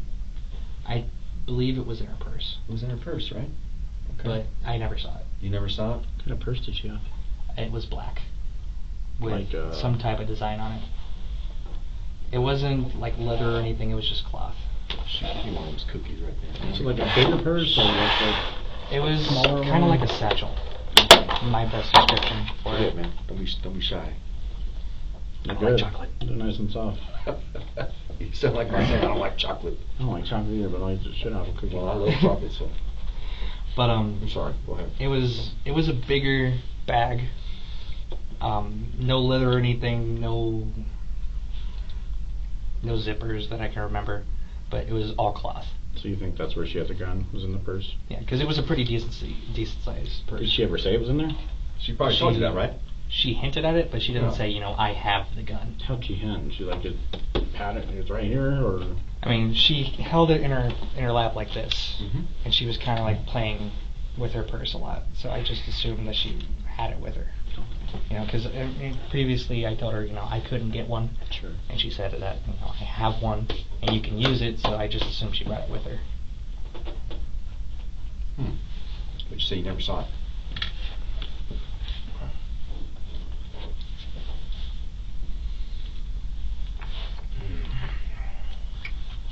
How long are you guys riding around together? Take Road and get there about anywhere from 11 to 12. Takes a little bit to come back this way into town. Mm-hmm. And you ride around, and you go here, and you go up this way, and you go this way. How long do you think she's in your car? Maybe 2.5, 3 hours ish. Okay, so you guys are cruising around for a good bit amount of time. Good bit amount of time. I mean, there was a few times where I stopped because I didn't want to use too much gas. Okay. So we just kind of You sat. don't want to there run a out. little We bit. know how it is when you run out of gas. Yeah. Things go bad. Yeah. Okay. And other than that, I mean, we stopped at the park and the initial place where I sent her a picture of, Okay. and we stayed there for a little bit. Yeah. Not too long, but I mean, it was probably 2.5 hours, 3 hours that I was with her. When you went back home, did you take the highway the same way to get her back home? No, I used a GPS to take side roads back up, and then I just went to work. You said you're a smoker. Do you want to take a quick break, go out and smoke? I would love one. So I'm gonna eat your cookies then. I'm gonna eat that cookie, dude. I got Mountain Dew. Let's pin this down though, bro. Because you said you dropped her off at a gas station or a 7-Eleven, and you don't really know. It was either a Sinclair or a 7-Eleven. I just There's a remember big clear. difference between a Sinclair and a 7-Eleven, bro. You know that. Mm-hmm. So think, man. Think what it was. What was it? I don't think it was a Sinclair. Okay. For 7-Eleven, where? maybe a block or two from her apartment. Maybe. What do you think? I know it wasn't too far. So you pull in. Describe how that goes. So I pull up and I ask her, do you want a drink? Because, we had been in there and we hadn't eaten or anything. You pull up where? Into the parking lot. Into the 7-Eleven parking lot? Suggestion. I mean, we didn't park in the parking lines. I just kind of rolled up by one of the gas pumps. She hopped out. Yeah. And I asked her if she wanted anything to eat or drink, and she said no, I'll be fine. And she started walking. Okay. Let's go smoke, bro. I'll even smoke. I'll smoke. Need anything else, man? No soda or water? No, I'm good with the one for now. Okay. We got those. I can get you on anything now. Alright. Make sure I have my smoke. They might be in the car. You get hurt. Did you get your cigarette? The So when I had you send a consent for your phone, you said you've seen it on TV and everything. I forgot to have you sign this, so I'm just going to advise you of it.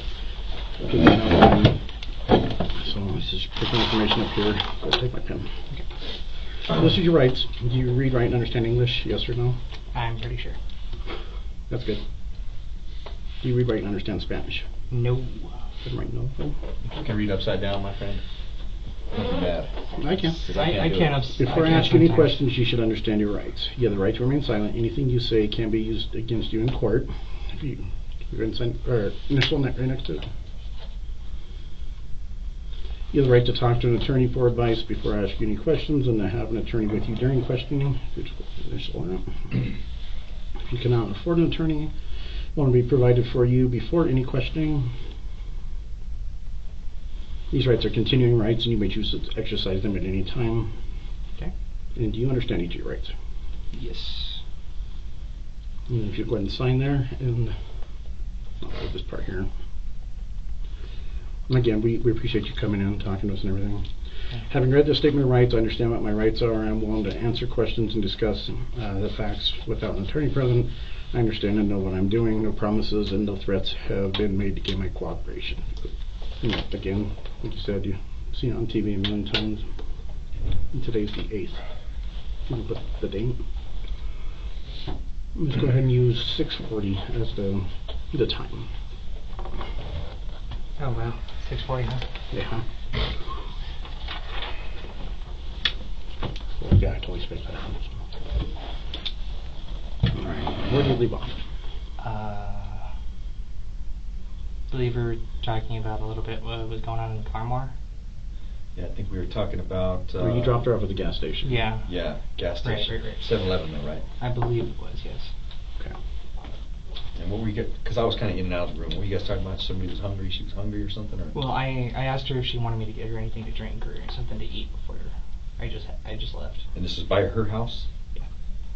And she said, "No, I'll be okay," and then she just walked away. Just like that.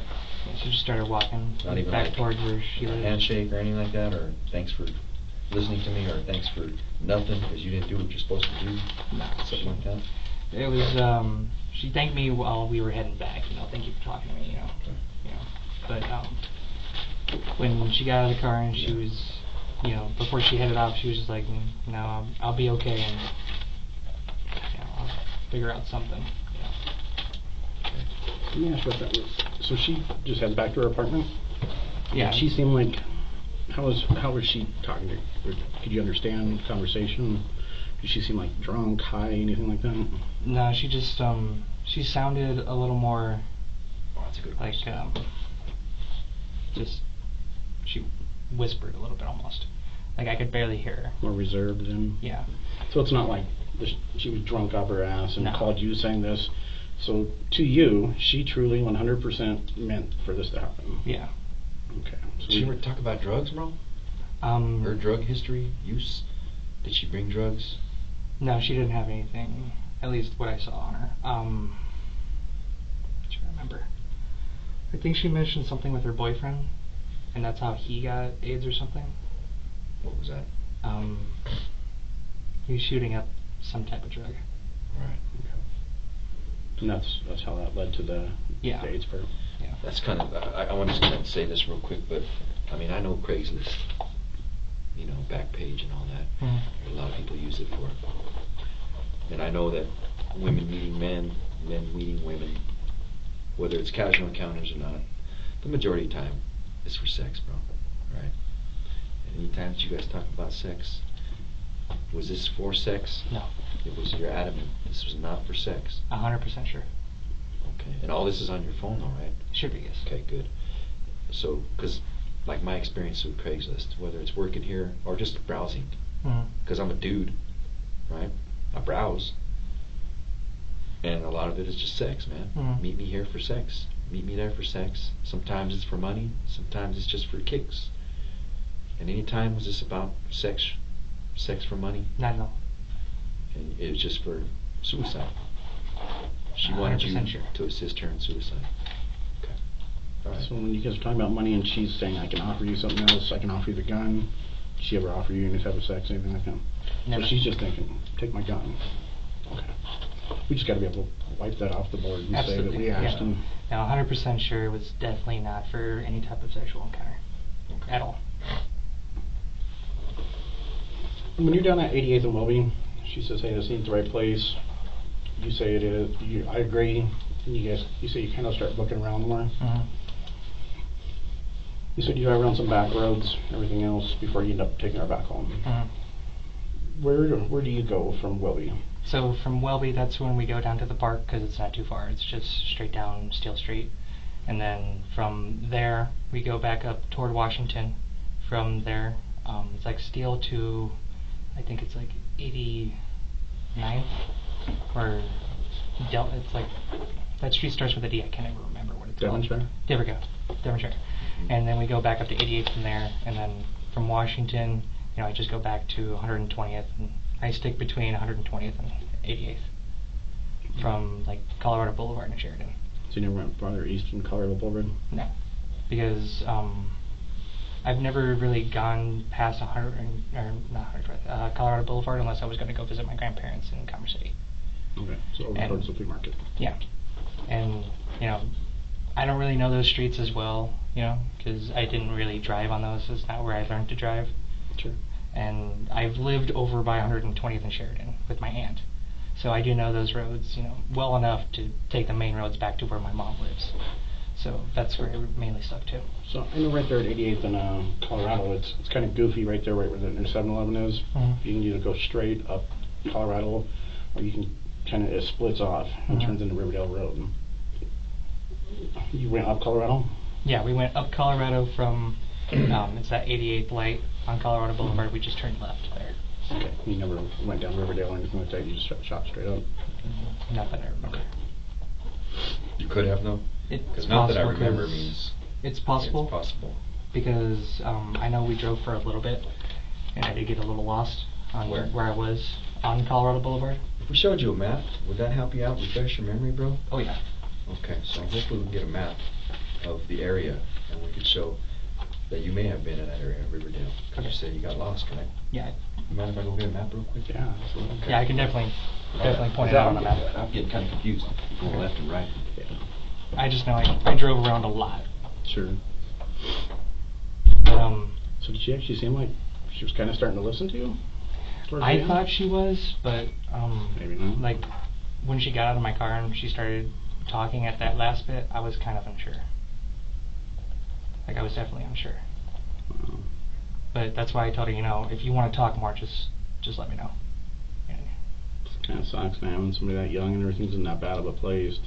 That's the only way out. So. Yeah, and I mean, she didn't respond to that, so I was hoping that she, would eventually talk to me, but it just never happened. No. So what's up with work? You were saying that you don't write you up or something if you're late anymore? I've been late on a little more consistent basis until now, and they're getting to the point where they've already given me a written warning, and the next time that I'm late a considerable amount of time, I'm suspended. So and you're just saying get your shit together type thing. I just can't I can't afford missing any type of day of work because my fiance being in college and having a kid is expensive. So you've been going, you just you're late here and there, and they're kind of getting irritated with. Yeah. I'm usually no more than maybe 20 minutes late for work. It's not too bad. But there have been a few times where I thought I went in at a certain time, and I ended up being an hour late. But either way, you're still there, and you're just. Yeah. I mean, you're dealing with a kid and everything else, man. I have kids. I know. Time gets distorted on that. Oh yeah. You're rushing to get them ready and everything. You're like, shit, I'm 10 minutes late already. So. Especially when it's like no sleep. Yeah. How's Domino's work? Do you guys have like sick time or personal time or anything that you can just take Not a day off? until you're a GM. Really? Yeah. So right you as now, assistant manager, you don't have that. no, I'm only also a level 1 assistant manager. So not only do I get paid less than the other ones that are there, because they have more training. Wow. But I don't get vacation time, I don't get sick time, and if I'm going to miss a day, I have to find someone to cover my shift for me. So then that's just a day without pay for you then. Mm-hmm. And that sucks. Yeah. And especially if you get hurt or something or sick or anything like that, and you take a couple days off. yeah, like the day I totaled my car, I had to go to work the same day. I didn't learn until I went to the doctor's office that I did have 4 cracked ribs. You're there cooking away because they don't give you the time off. Mm-hmm. Wow. Is at least pay pretty decent? I get $11 an hour. So You I mean, get by on. not bad, but it's only like 50 cents more than what I was getting earlier when I was just a driver. Oh, so you started off as a driver then? Yeah. It's not a big job, man. I'm sure you got a lot more headaches dealing with a manager Oh yeah. for 50 cents more an hour. But I mean, the reason why I took the manager position is because when I know that they needed people, because this Domino's was severely understaffed. And when I got there, there was only the 2 managers at the time, the GM and the assistant manager. But they didn't have anyone to close. So, I was like, I'm going to quit my other job and I'm going to work here full time, and that's when they offered me the spot. You're kind of in that position where you know you're going to get it. Why not take it? Yeah, because I was doing event staffing with a company called Argus, and they do a lot of the staffing for like the Bronco games and stuff. Yeah, we work with Commerce City Police all the time. We can do off-duty over at Rapid Stadium. Mm-hmm. And Argus, we work with Argus all the time. Yeah, I was on their Rome team, their security type stuff. At Dick's? I've done it at the Pepsi Center and at the Bronco game. Nice. But How's then, that pay? Pretty decent. I mean, it was like That's $10-ish an hour, but I wasn't nearly getting as many hours.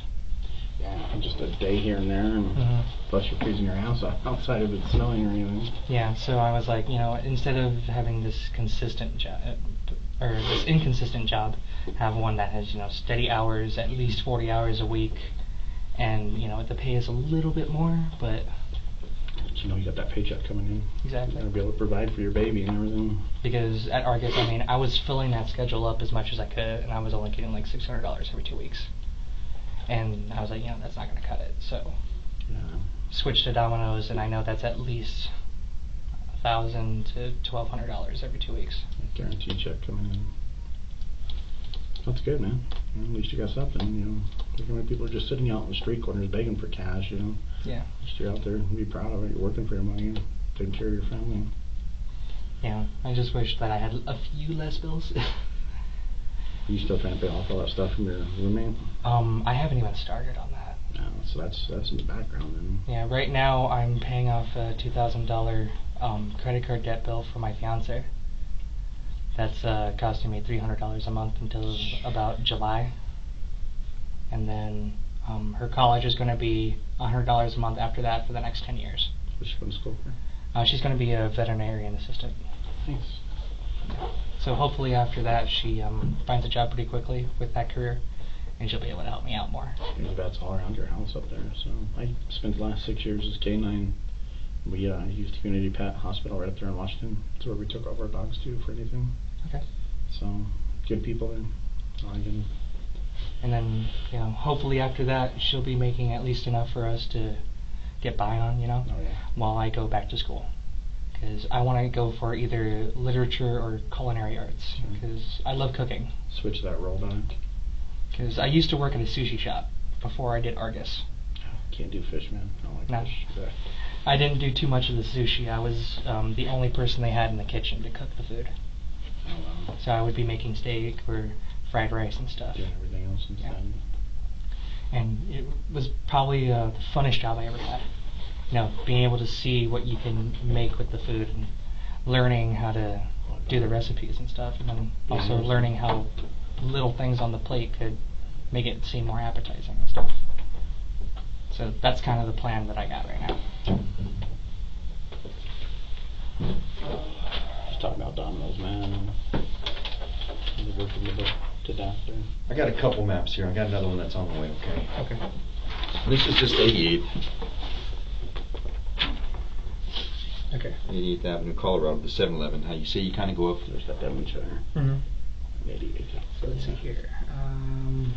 There's Welby. And 88. Steel Street Park would be down in here somewhere. But Yeah, it would be over here-ish. Any markers? And then, no markers in here either? Markers? so the picture I sent her was right here on this corner of 86th and Steel. Yeah, this is the Riverdale Farms, right? Yeah, Oh. and this is where my mom's house is. So these are the streets that I, first learned how to drive when they were teaching me, and then up here and stuff. But so this is that picture that I sent her right there on that corner. It's literally just the street corner with the stop sign and stuff. Can you just write like picture? Yeah. Just so we know what that is later. Pick. Okay. Alright, and then we go down here to where that park is, and then after a while they're like, this isn't gonna work here either. We come up this way, and we go down here to Colorado Boulevard, and then we turn up that way. Okay. So this is 88th in Colorado. You're coming up. Mm-hmm. This map I have here is, so this is Colorado. This is a little further north. This is Okay. about 104th Colorado Boulevard. Now you say you may have gotten lost and you went to Riverdale, which would be right here. This is Riverdale Road. And it comes out This like way. right here. Yeah. Okay. Okay. It's right there. So, Okay, because I got lost when I turned onto 108th. okay. Because at that point I was trying to get back up to Washington, Mhm. and I was thinking, 108th could get me to a road where I know I can get back there, but I turned the wrong way because I couldn't get over, and I got lost somewhere over here because I was trying to go through these, and I turned on my GPS and we were up here somewhere. Yeah, it's 108th goes straight through, kind of winds around through the neighborhood and comes out on like down here on Riverdale. Okay. Is that? I think I got Kinda lost happened? over here somewhere because I turned Okay. into one of these streets. It's either this street or this street. So you're just in that neighborhood now, lost. Yeah. And we drove around for a little bit until I turned on my GPS. And where'd you go from there? Up there, I think it was 116th where I was able to turn back to Colorado after it took me somewhere. Off But of I can't- Riverdale or what? It might have been. I think I was on Holly. Yeah, because Holly, this is like this 120th. Holly runs right down here. McKay and Mhm. Riverdale, they all kind of like intersect right in here. Mm. Okay. I think I was on 116th in Holly, and then I just took that straight down. Okay. Alright, now I can get the picture. Instead of going left, going right.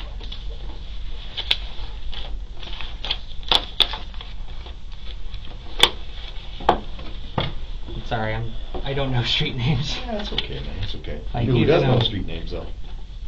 GPS. Siri? Yeah, Siri, she knows street names. I don't have Siri. Oh, wow. I just got Google. Okay. But even when I was like a driver for Domino's before I became assistant manager, it would always take me at least 5 more minutes to take a pizza because I had to sit there and Alright. prove my stuff. Figure out where, get your bearings straight. Yeah, Okay. and I live over there, so it's like not anything unfamiliar. I don't know the actual names of the roads. Twist it around. Yeah, fair enough. Unfortunately, I've been trying to work on it, but with working and with my kid, I don't have a lot of sit down time.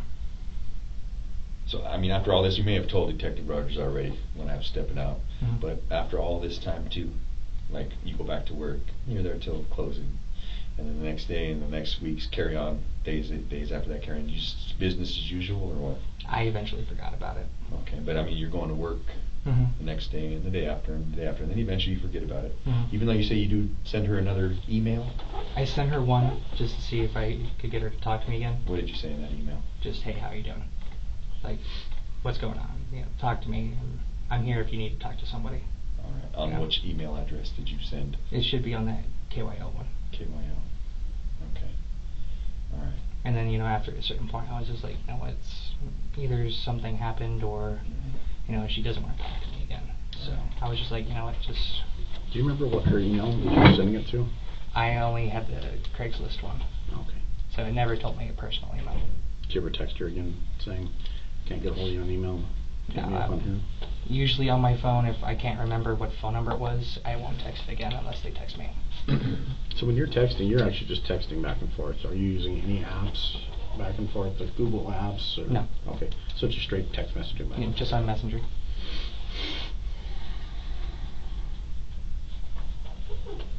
They have texting apps? Yeah, it's all kinds of different apps. You can go back and forth, like Hangouts, and you would have to have it for me, and then we can just it's almost like a chat room. Okay, yeah, because the only ones I know of are like Facebook Messenger, the Amino thing, and then Kik. Yeah, something like that. It's called the same thing. Okay. But I know Kik doesn't give you a phone number or anything. It's just on your email. Oh, so it's just email to email.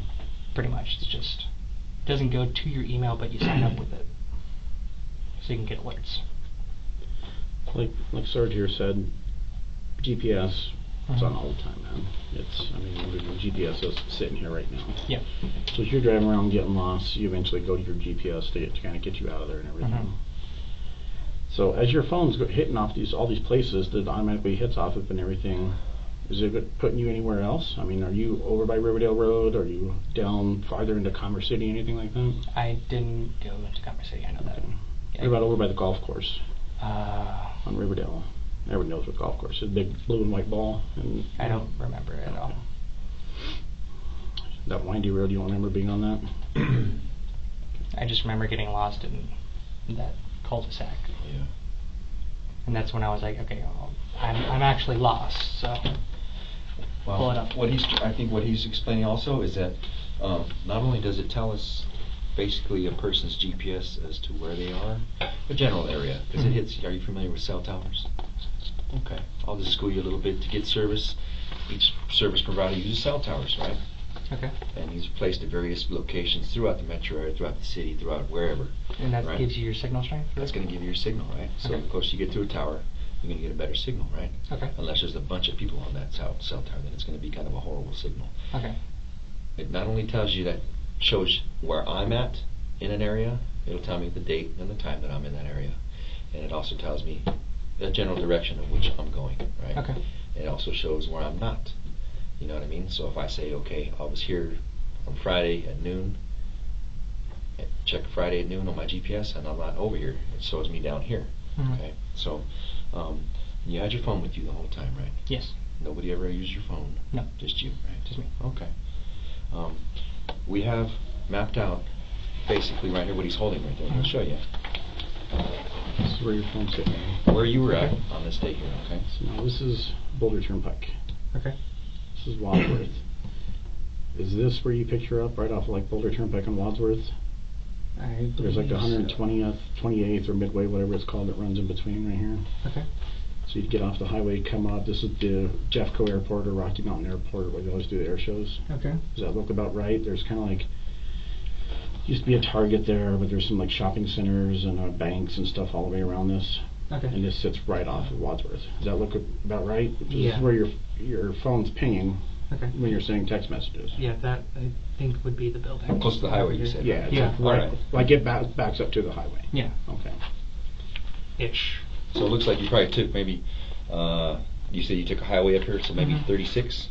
Think And so. it's right off the highway, you said? Yeah, it was right off. Because the it's highway. going towards the mountains. All right. Yeah, from here to here is like a block and a half. Once you get off the highway, it's like the very next turn. Okay. Or 2 turns up. Okay. That makes a lot more sense. Yeah. Because I know it was a highway. I don't remember. Yeah, you're not really familiar with it, so I'm happy out there. Yeah. So, and kind of the same thing now. I'll show you here so you see we're on the same page. Wadsworth Parkway again, Boulder Turnpike. It's just kind of a more zoomed in map. It's showing exactly when you're getting your text messages to the phone number from her and everything like that. So, again, it shows you right where you're at. Yeah. This is looking like when you tell us you go down off of 88th and Welby-ish. Mm-hmm. So right here, it's kind of the same way down in this area. You can see where it's hitting off the towers. Mm-hmm. See, you live right about here-ish. Yeah, right around here. So all these that are mapped out, these are all towers. Okay. So when you're sending out a text, or there's your house right there. Yeah. So your phone's going and pinging off these towers. So when you send this, when you call this phone number, it goes to this tower. It usually goes to the closest one until it's overloaded, then it rolls over. Okay. So it kind of shows us everywhere that you kind of went that day. Yeah. This shows us Riverdale Road here too.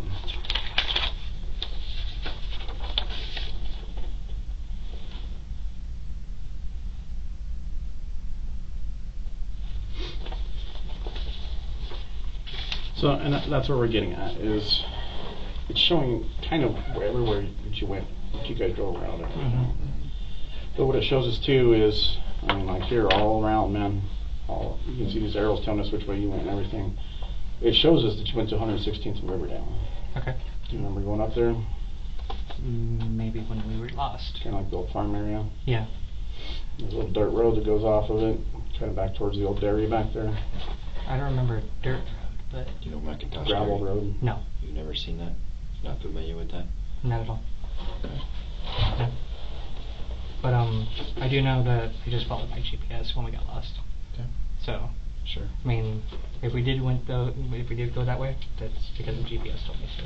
And it shows times, so when you were there, obviously the date, Mhm. which wasn't January, it was in December. Okay. Okay. December 28th to be exact. Okay. Okay. Okay. That's the day that she goes missing. Alright? Now I want to tell you this, bro. I want to tell you, from what you told us, we understand this. That she was there, she was found at 116th and Riverdale, in that area, wearing exactly what you said, okay? From what we think, maybe could be an assisted suicide, bro. Mm-hmm. You've been very honest, I think, up to this point, but there's some things I think you're leaving out, bro, okay? I just ask right now that you just come forward, bro, and you get everything off your chest, okay? Get everything, get it all out right now, buddy, okay? We're not here to try to jam you. We're here to try to figure out what happened to her, all right? Mhm. And I think that you know, all right? So I ask that you just get it all off right now. I think it's an assisted suicide, and I get that. She's crying out. You go pick her up. She has the gun. You don't bring a gun because you're not a killer. You're not a monster. You're not a psychopath. You're there to help her. Okay? And I think somewhere along the lines, things got out of hand, bro. And I think that you need to tell us what happened. Okay? Go ahead. Take your time, man. I took a lot of time trying to talk her out of it. I know you did. Yeah. I know you did. At some point, she just got really frustrated. She told me to pull over and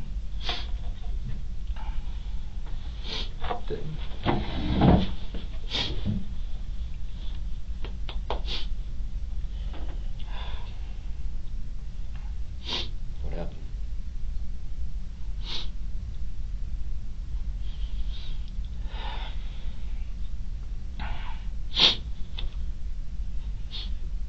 she did shoot herself.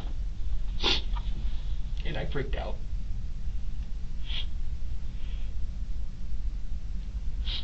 So I just got out of there as quick as I could. Okay.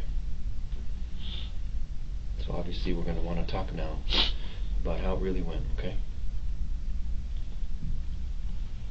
I like the honesty, so let's keep it going. No more bullshit from here on in, okay? Okay. Now what's truth and what was not truth? Okay, let's start there. So we did drive around for a little bit. You know, she was looking for places to do it. You know, for me to kill her, but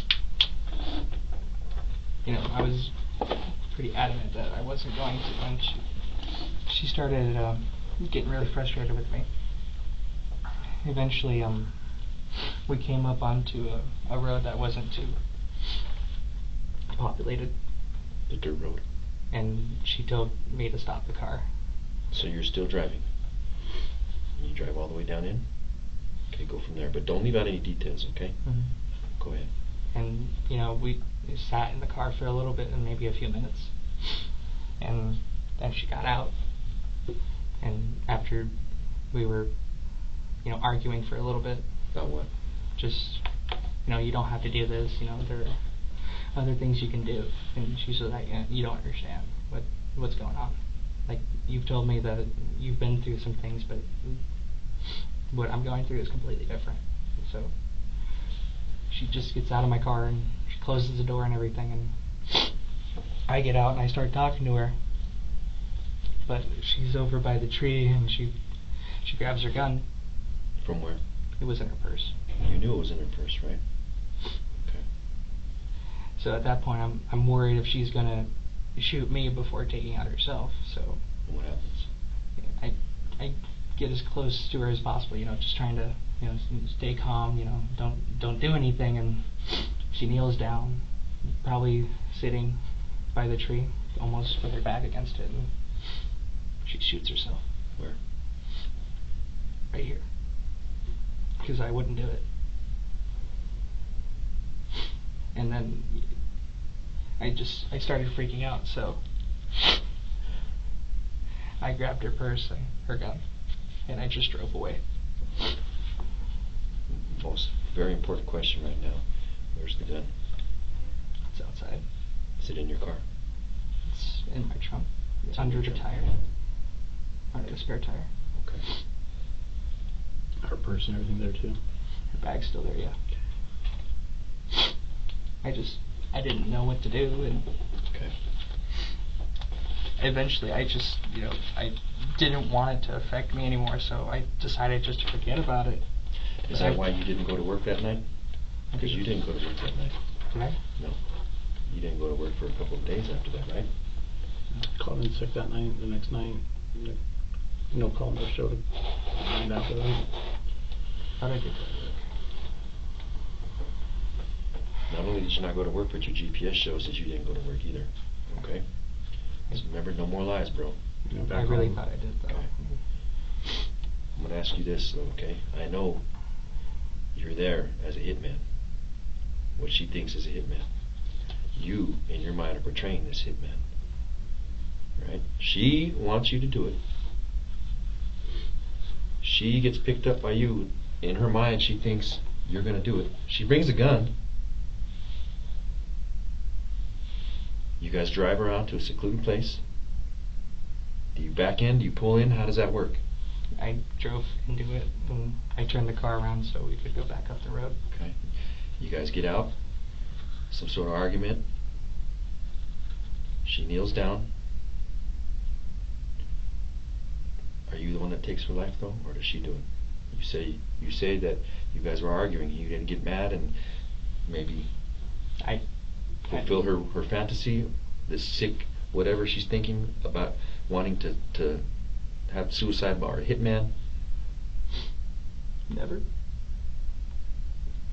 And you say the gun was like this, or how? And she just sat down and she put it like this. Then she fired. Was it against her head or?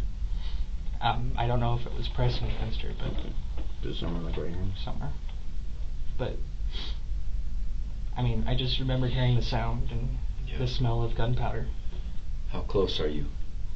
Maybe within 3-4 feet. 3 or 4 feet? Pretty close. Okay. Now this is Detective Rogers' case. He's intimate about all the details of this case, okay? There's also, when a person dies, whether it's through, however, and the crime scene is then processed, right? Mm-hmm.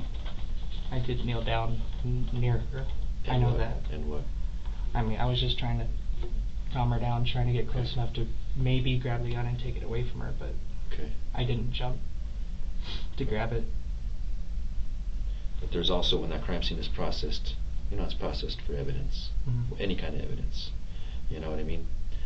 There's also an autopsy that's conducted, and an autopsy will show how a person died, the manner in which they died, and it will also show bullet paths, the path of the bullet, okay? That shows where a person was standing when they were shot, that shows where they were shot, and if a person was able to shoot themselves, okay? Are you being totally honest right now? Because I know she wanted you to do it. You were there to do it. Alright? Suicide. Did you assist her in taking her life? Only in getting her there, and that was even unintentional.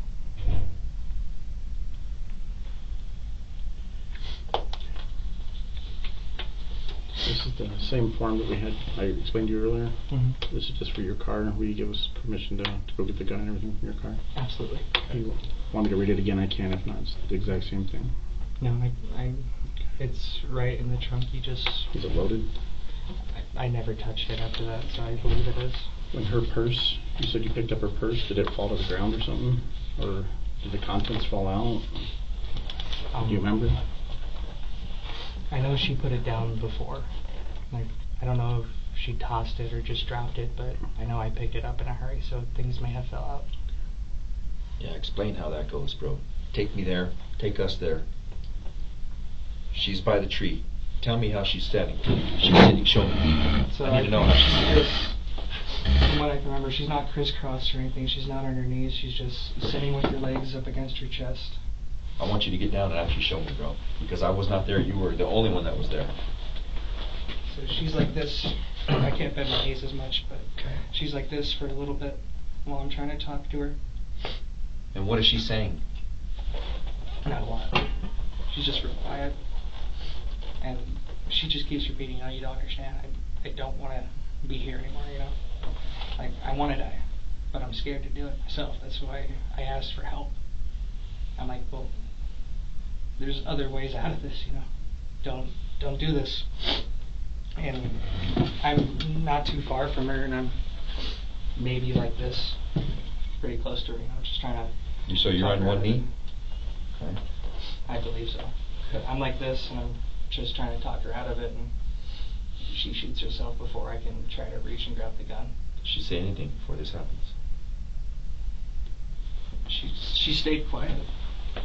What happened to her after she shot? She fell over to her side. She fell over on her side. I know she fell. And then She fell. Where'd the gun go?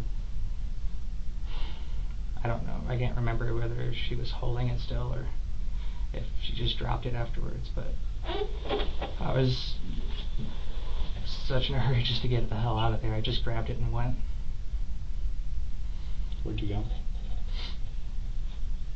Truth now, remember? So As we know, we got your GPS, bro, so truth, okay? I think I drove around a little bit on, I think it was either 120th or 116th. And eventually I just stopped the car and sat there for a second, just trying to process what happened. And, you know, at that point I'm just like, oh my God, what am I going to do? You know? I think after that I go home, since I didn't go to work. I really thought I went to work and just forgot about it, but if I didn't go to work, then I went home. So you go home, you stay at home. You don't go for the next couple of days, you're just staying at home. Are you sick at that point? Are you freaking out? I mean, this is some pretty crazy shit that just happened. The only right time before I you go. ever, called no-show is because I was sick. Okay. So I was throwing up after that, but that could have been from the shock. Just the nerves and everything. It's crazy stuff, man. When it's real like that, I can't blame you for that. How can you keep this in from your wife? I didn't want to worry her. I didn't want her to, freak out about it. Especially since, we do have a kid and we're technically living with her parents. And, they're not the most understanding, Yeah. So... Was that eating you up inside, though? Not being able to tell anybody? Just going on like nothing happened? Like, recently I haven't been talking to my girl as much. Like, yeah, that's gonna, man, that Destroy stuff you. right there, when you keep that inside, you see something like that, you're around something like that, and you don't tell anybody, man, that's no bueno. there's not a day go by where I wish I could have stopped her in time. And that feeling doesn't go away, man. I mean, the easiest way is to talk about it and get that pressure off you, get that off your chest.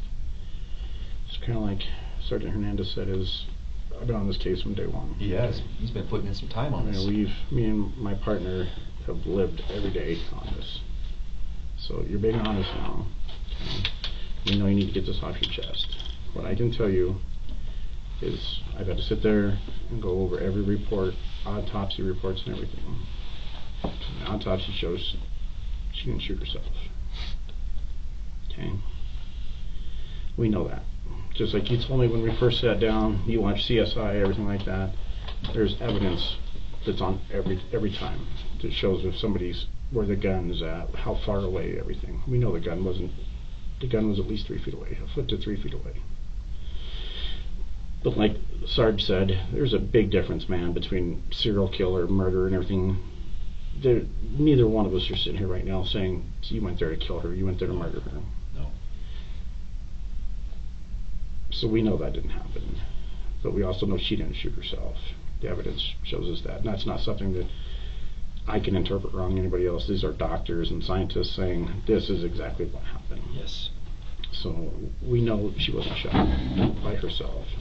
Did she give you the gun when you guys were kneeling down? Let it out, bro. You gotta get off your chest. Get it out. Get it out. Did she ask you to do it? Or what'd she say, man? She was begging for you to do it. So you're kneeling down. We know she's kneeling down and she's sitting on her knees. We know exactly how the bullet goes and everything. So at that point you just decided to do it? I couldn't do it the way that she asked. It couldn't be that inhuman to her. Sure. You're making this connection. She has already opened up to you, so. Yeah. Is that why you decided to do it where you were looking at her? You do it from the front right here. I couldn't imagine, like, what she had been going through, you know. I mean, I've gone through similar things, but that bad, you know. I can tell you, man, like I said, my partner, we have talked to the family, we have learned everything about this girl. She was going through a lot. She had a lot Crazy of amount of issues, stuff. man. Like, I can't even imagine what she was going through. You name it, she was involved in it somehow, or it happened to her somewhere in some capacity. So that's what I'm saying, man. I cried the whole time. Absolutely. Did you just fire the one shot? After that, you grabbed her purse. That's when I freaked out and just got out of there.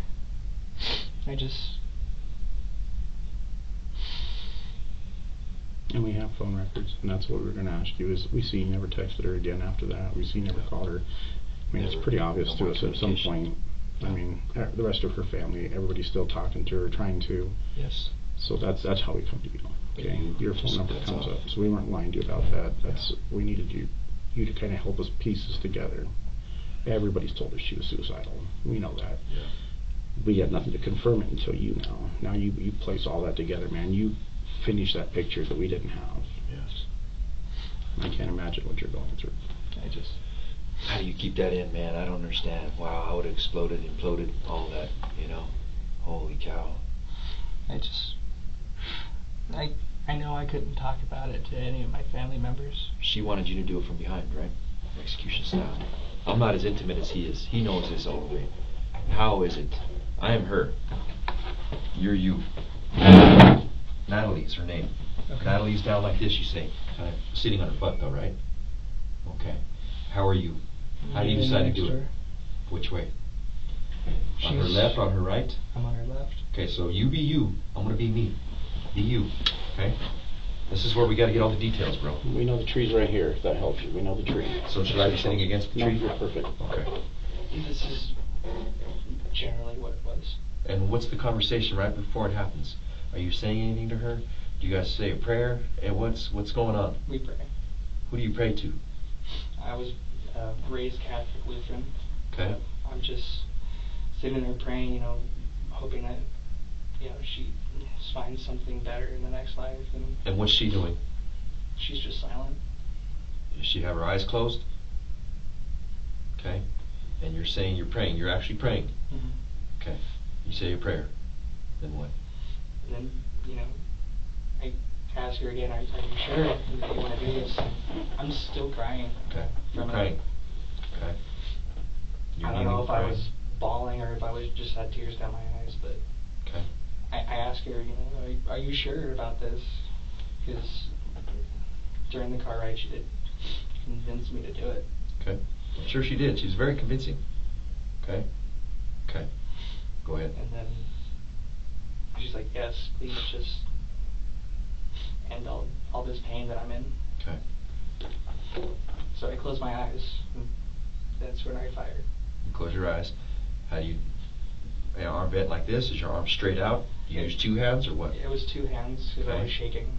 And you put it to her head, or you're away? I'm away. You're away because obviously that's evidence. Okay. And are you aiming? No, I turned my head like this and closed my eyes. Okay. Did you know you were pointing it at her before you closed your eyes? So that way you knew that it was at least pointed in the right direction? Okay. So that's when you shot. Was it pretty obvious she was dead at that point? I just assumed when she fell over. Where was her purse at? Not too far from her. It was probably closer to me than her. I just grabbed it and hopped in my car and left. Did you say anything to her afterwards? Did you check did you check on her at all, or you just got the purse and got out of there? I left out of there, and then when I stopped in my car in that neighborhood it was either 116th or 120th, I just started crying again.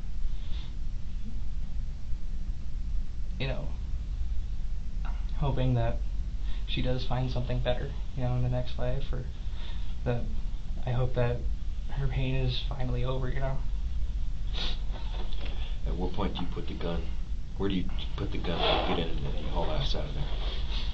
It's just in the purse in my passenger seat at that point. Okay, and then when do you make the transfer from inside to the trunk? Not until I get home. Okay. And that's where it's been ever since? Is it still loaded? I believe so, because I never checked it after that. And she brought the gun, right? Okay. I believe that. Did she have her phone? So she didn't have her phone with her that day. Okay. Did she say why? She told me she left it at her house. She told you. Which is true. It was at her house. Yeah. So the only other question I have, I don't know if you have some more. When we found Natalie, we're processing the crime scene and everything, her pockets are turned inside out. Was there something in her pocket that you had to get back out? I never touched her. Did you even see that? Was that like that before? No, her pockets were in her jeans and everything. I never. So you guys are kneeling down, you shoot her, and you never touch her or anything? You never entered her pockets at all? Not at all. The only things I grabbed of hers were the purse and the gun. Okay. Want to take a break? Use the restroom or something? We'll take a smoke break in a while, okay? Okay. Alright. Just a few minutes, please. Joseph, thank you for telling us the truth. It helps. Okay. It's really been killing me every day. Just.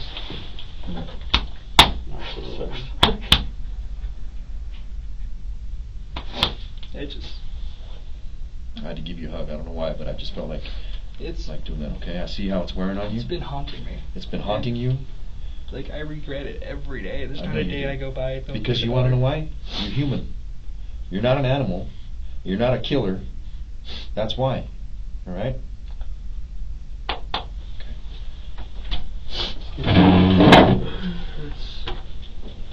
Just a few minutes and we'll be right back. You need anything? Sit on water and then get you a cigarette here in a minute.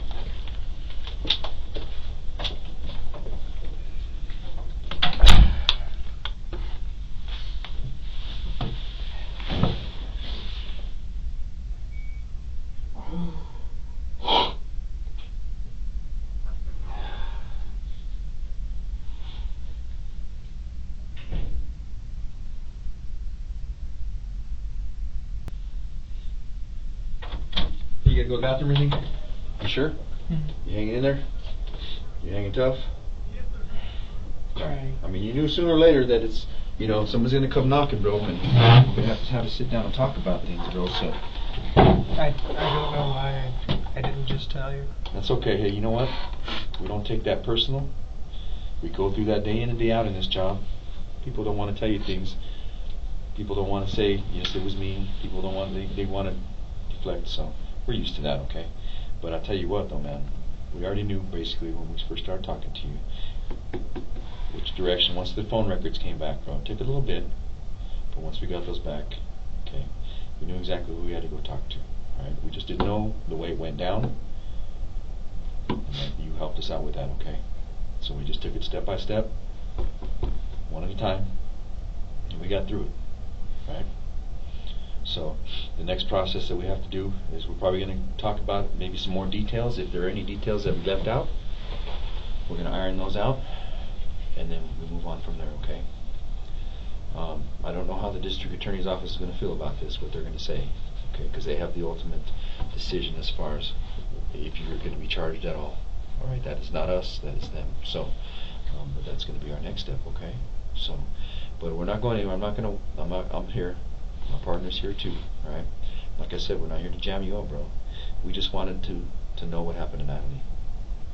Her last day on Earth, her last couple of hours and minutes, all right?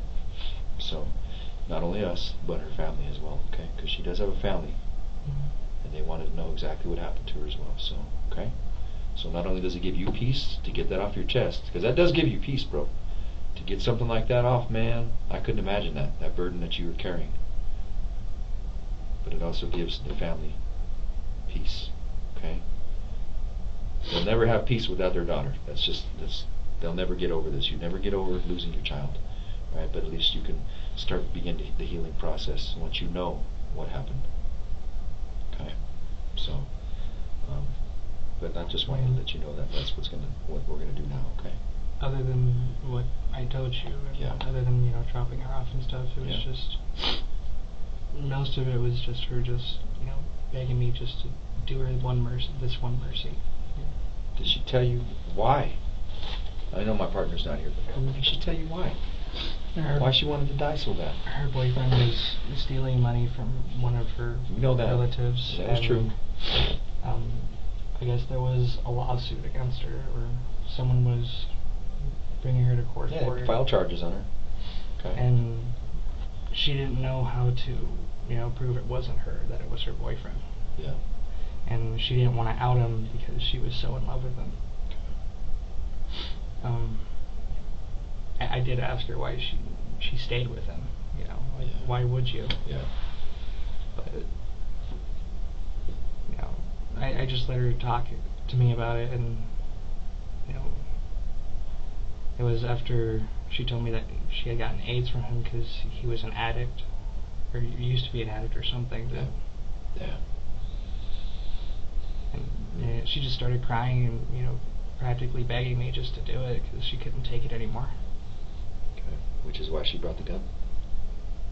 At what point did she show you she had the gun? Not until we got on that road. Okay. Like maybe 3 minutes before it happened. But when she gets in the car, does she say, I have a gun? Because you knew it was in her purse. After a little bit, she said it's in my purse. Okay. All right. All right, hang tight. Let's see what everybody's doing, okay?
When you're talking to her, when you first see that Craigslist, Mm-hmm. are you on your phone? Are you on your computer? What are you using? It's my phone. Your phone. And that was you were using that email that Everything was through my phone. Keon. You don't remember what her phone was? Or her email? Is it just a Craigslist email that they usually gives you? Yeah. What is the SS geared, how do you say that? Trust fund. Okay. So that's your current email. Do you have what's your password for that? It's capital N A R All U T capitals? O. No, just the first one. NAR. UTO Naruto. 95 exclamation point, if I remember correctly. It's a character, isn't it? Yes. Game. Or is that a cartoon? Both. Oh, both, yeah. Okay. Do you see any of this on TV when it all happened? Do you see any of it on TV later on? Okay, so I don't really watch news or anything. So, I'm usually asleep, and if I'm not asleep, I'm at work. so today when we showed up, that was the first time that, since all this happened, that anything kind of came back. You knew what it was for, because right, you told me, remember? You're like, I know what this is for. It's Okay. been. It's all out there in the now, back of my man, head so we're good. the whole time. It's always been in the back of my head. Absolutely. Hell yeah, I don't know how it would not be, man.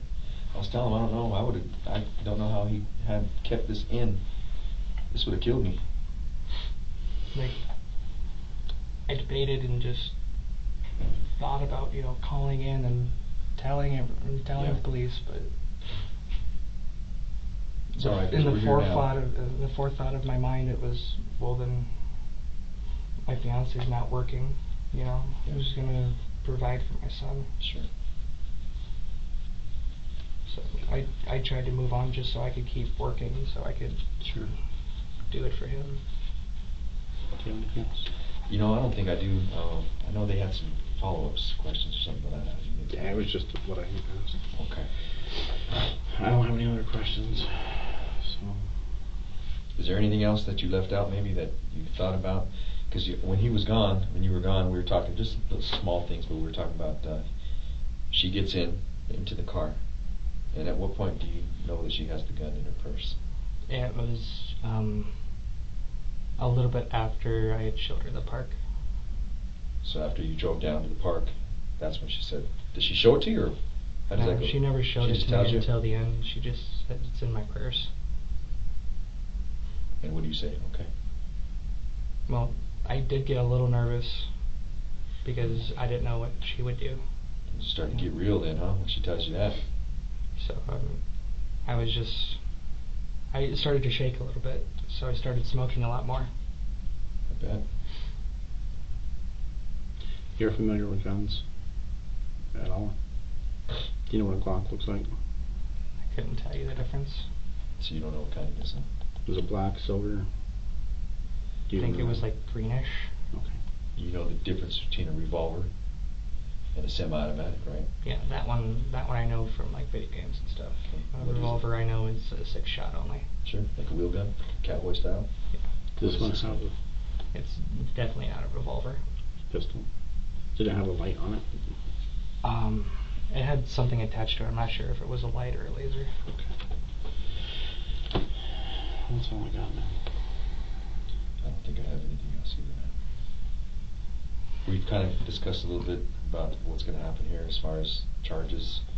Ultimately it'll be up to the district attorney's office, like I told you, as to, if they charge you, what they charge you with, okay, for assisting her. And we're waiting to hear back from them now. So, Okay, it's still February 8th, 2017. The time is 7:39. We'll go ahead and end the interview here.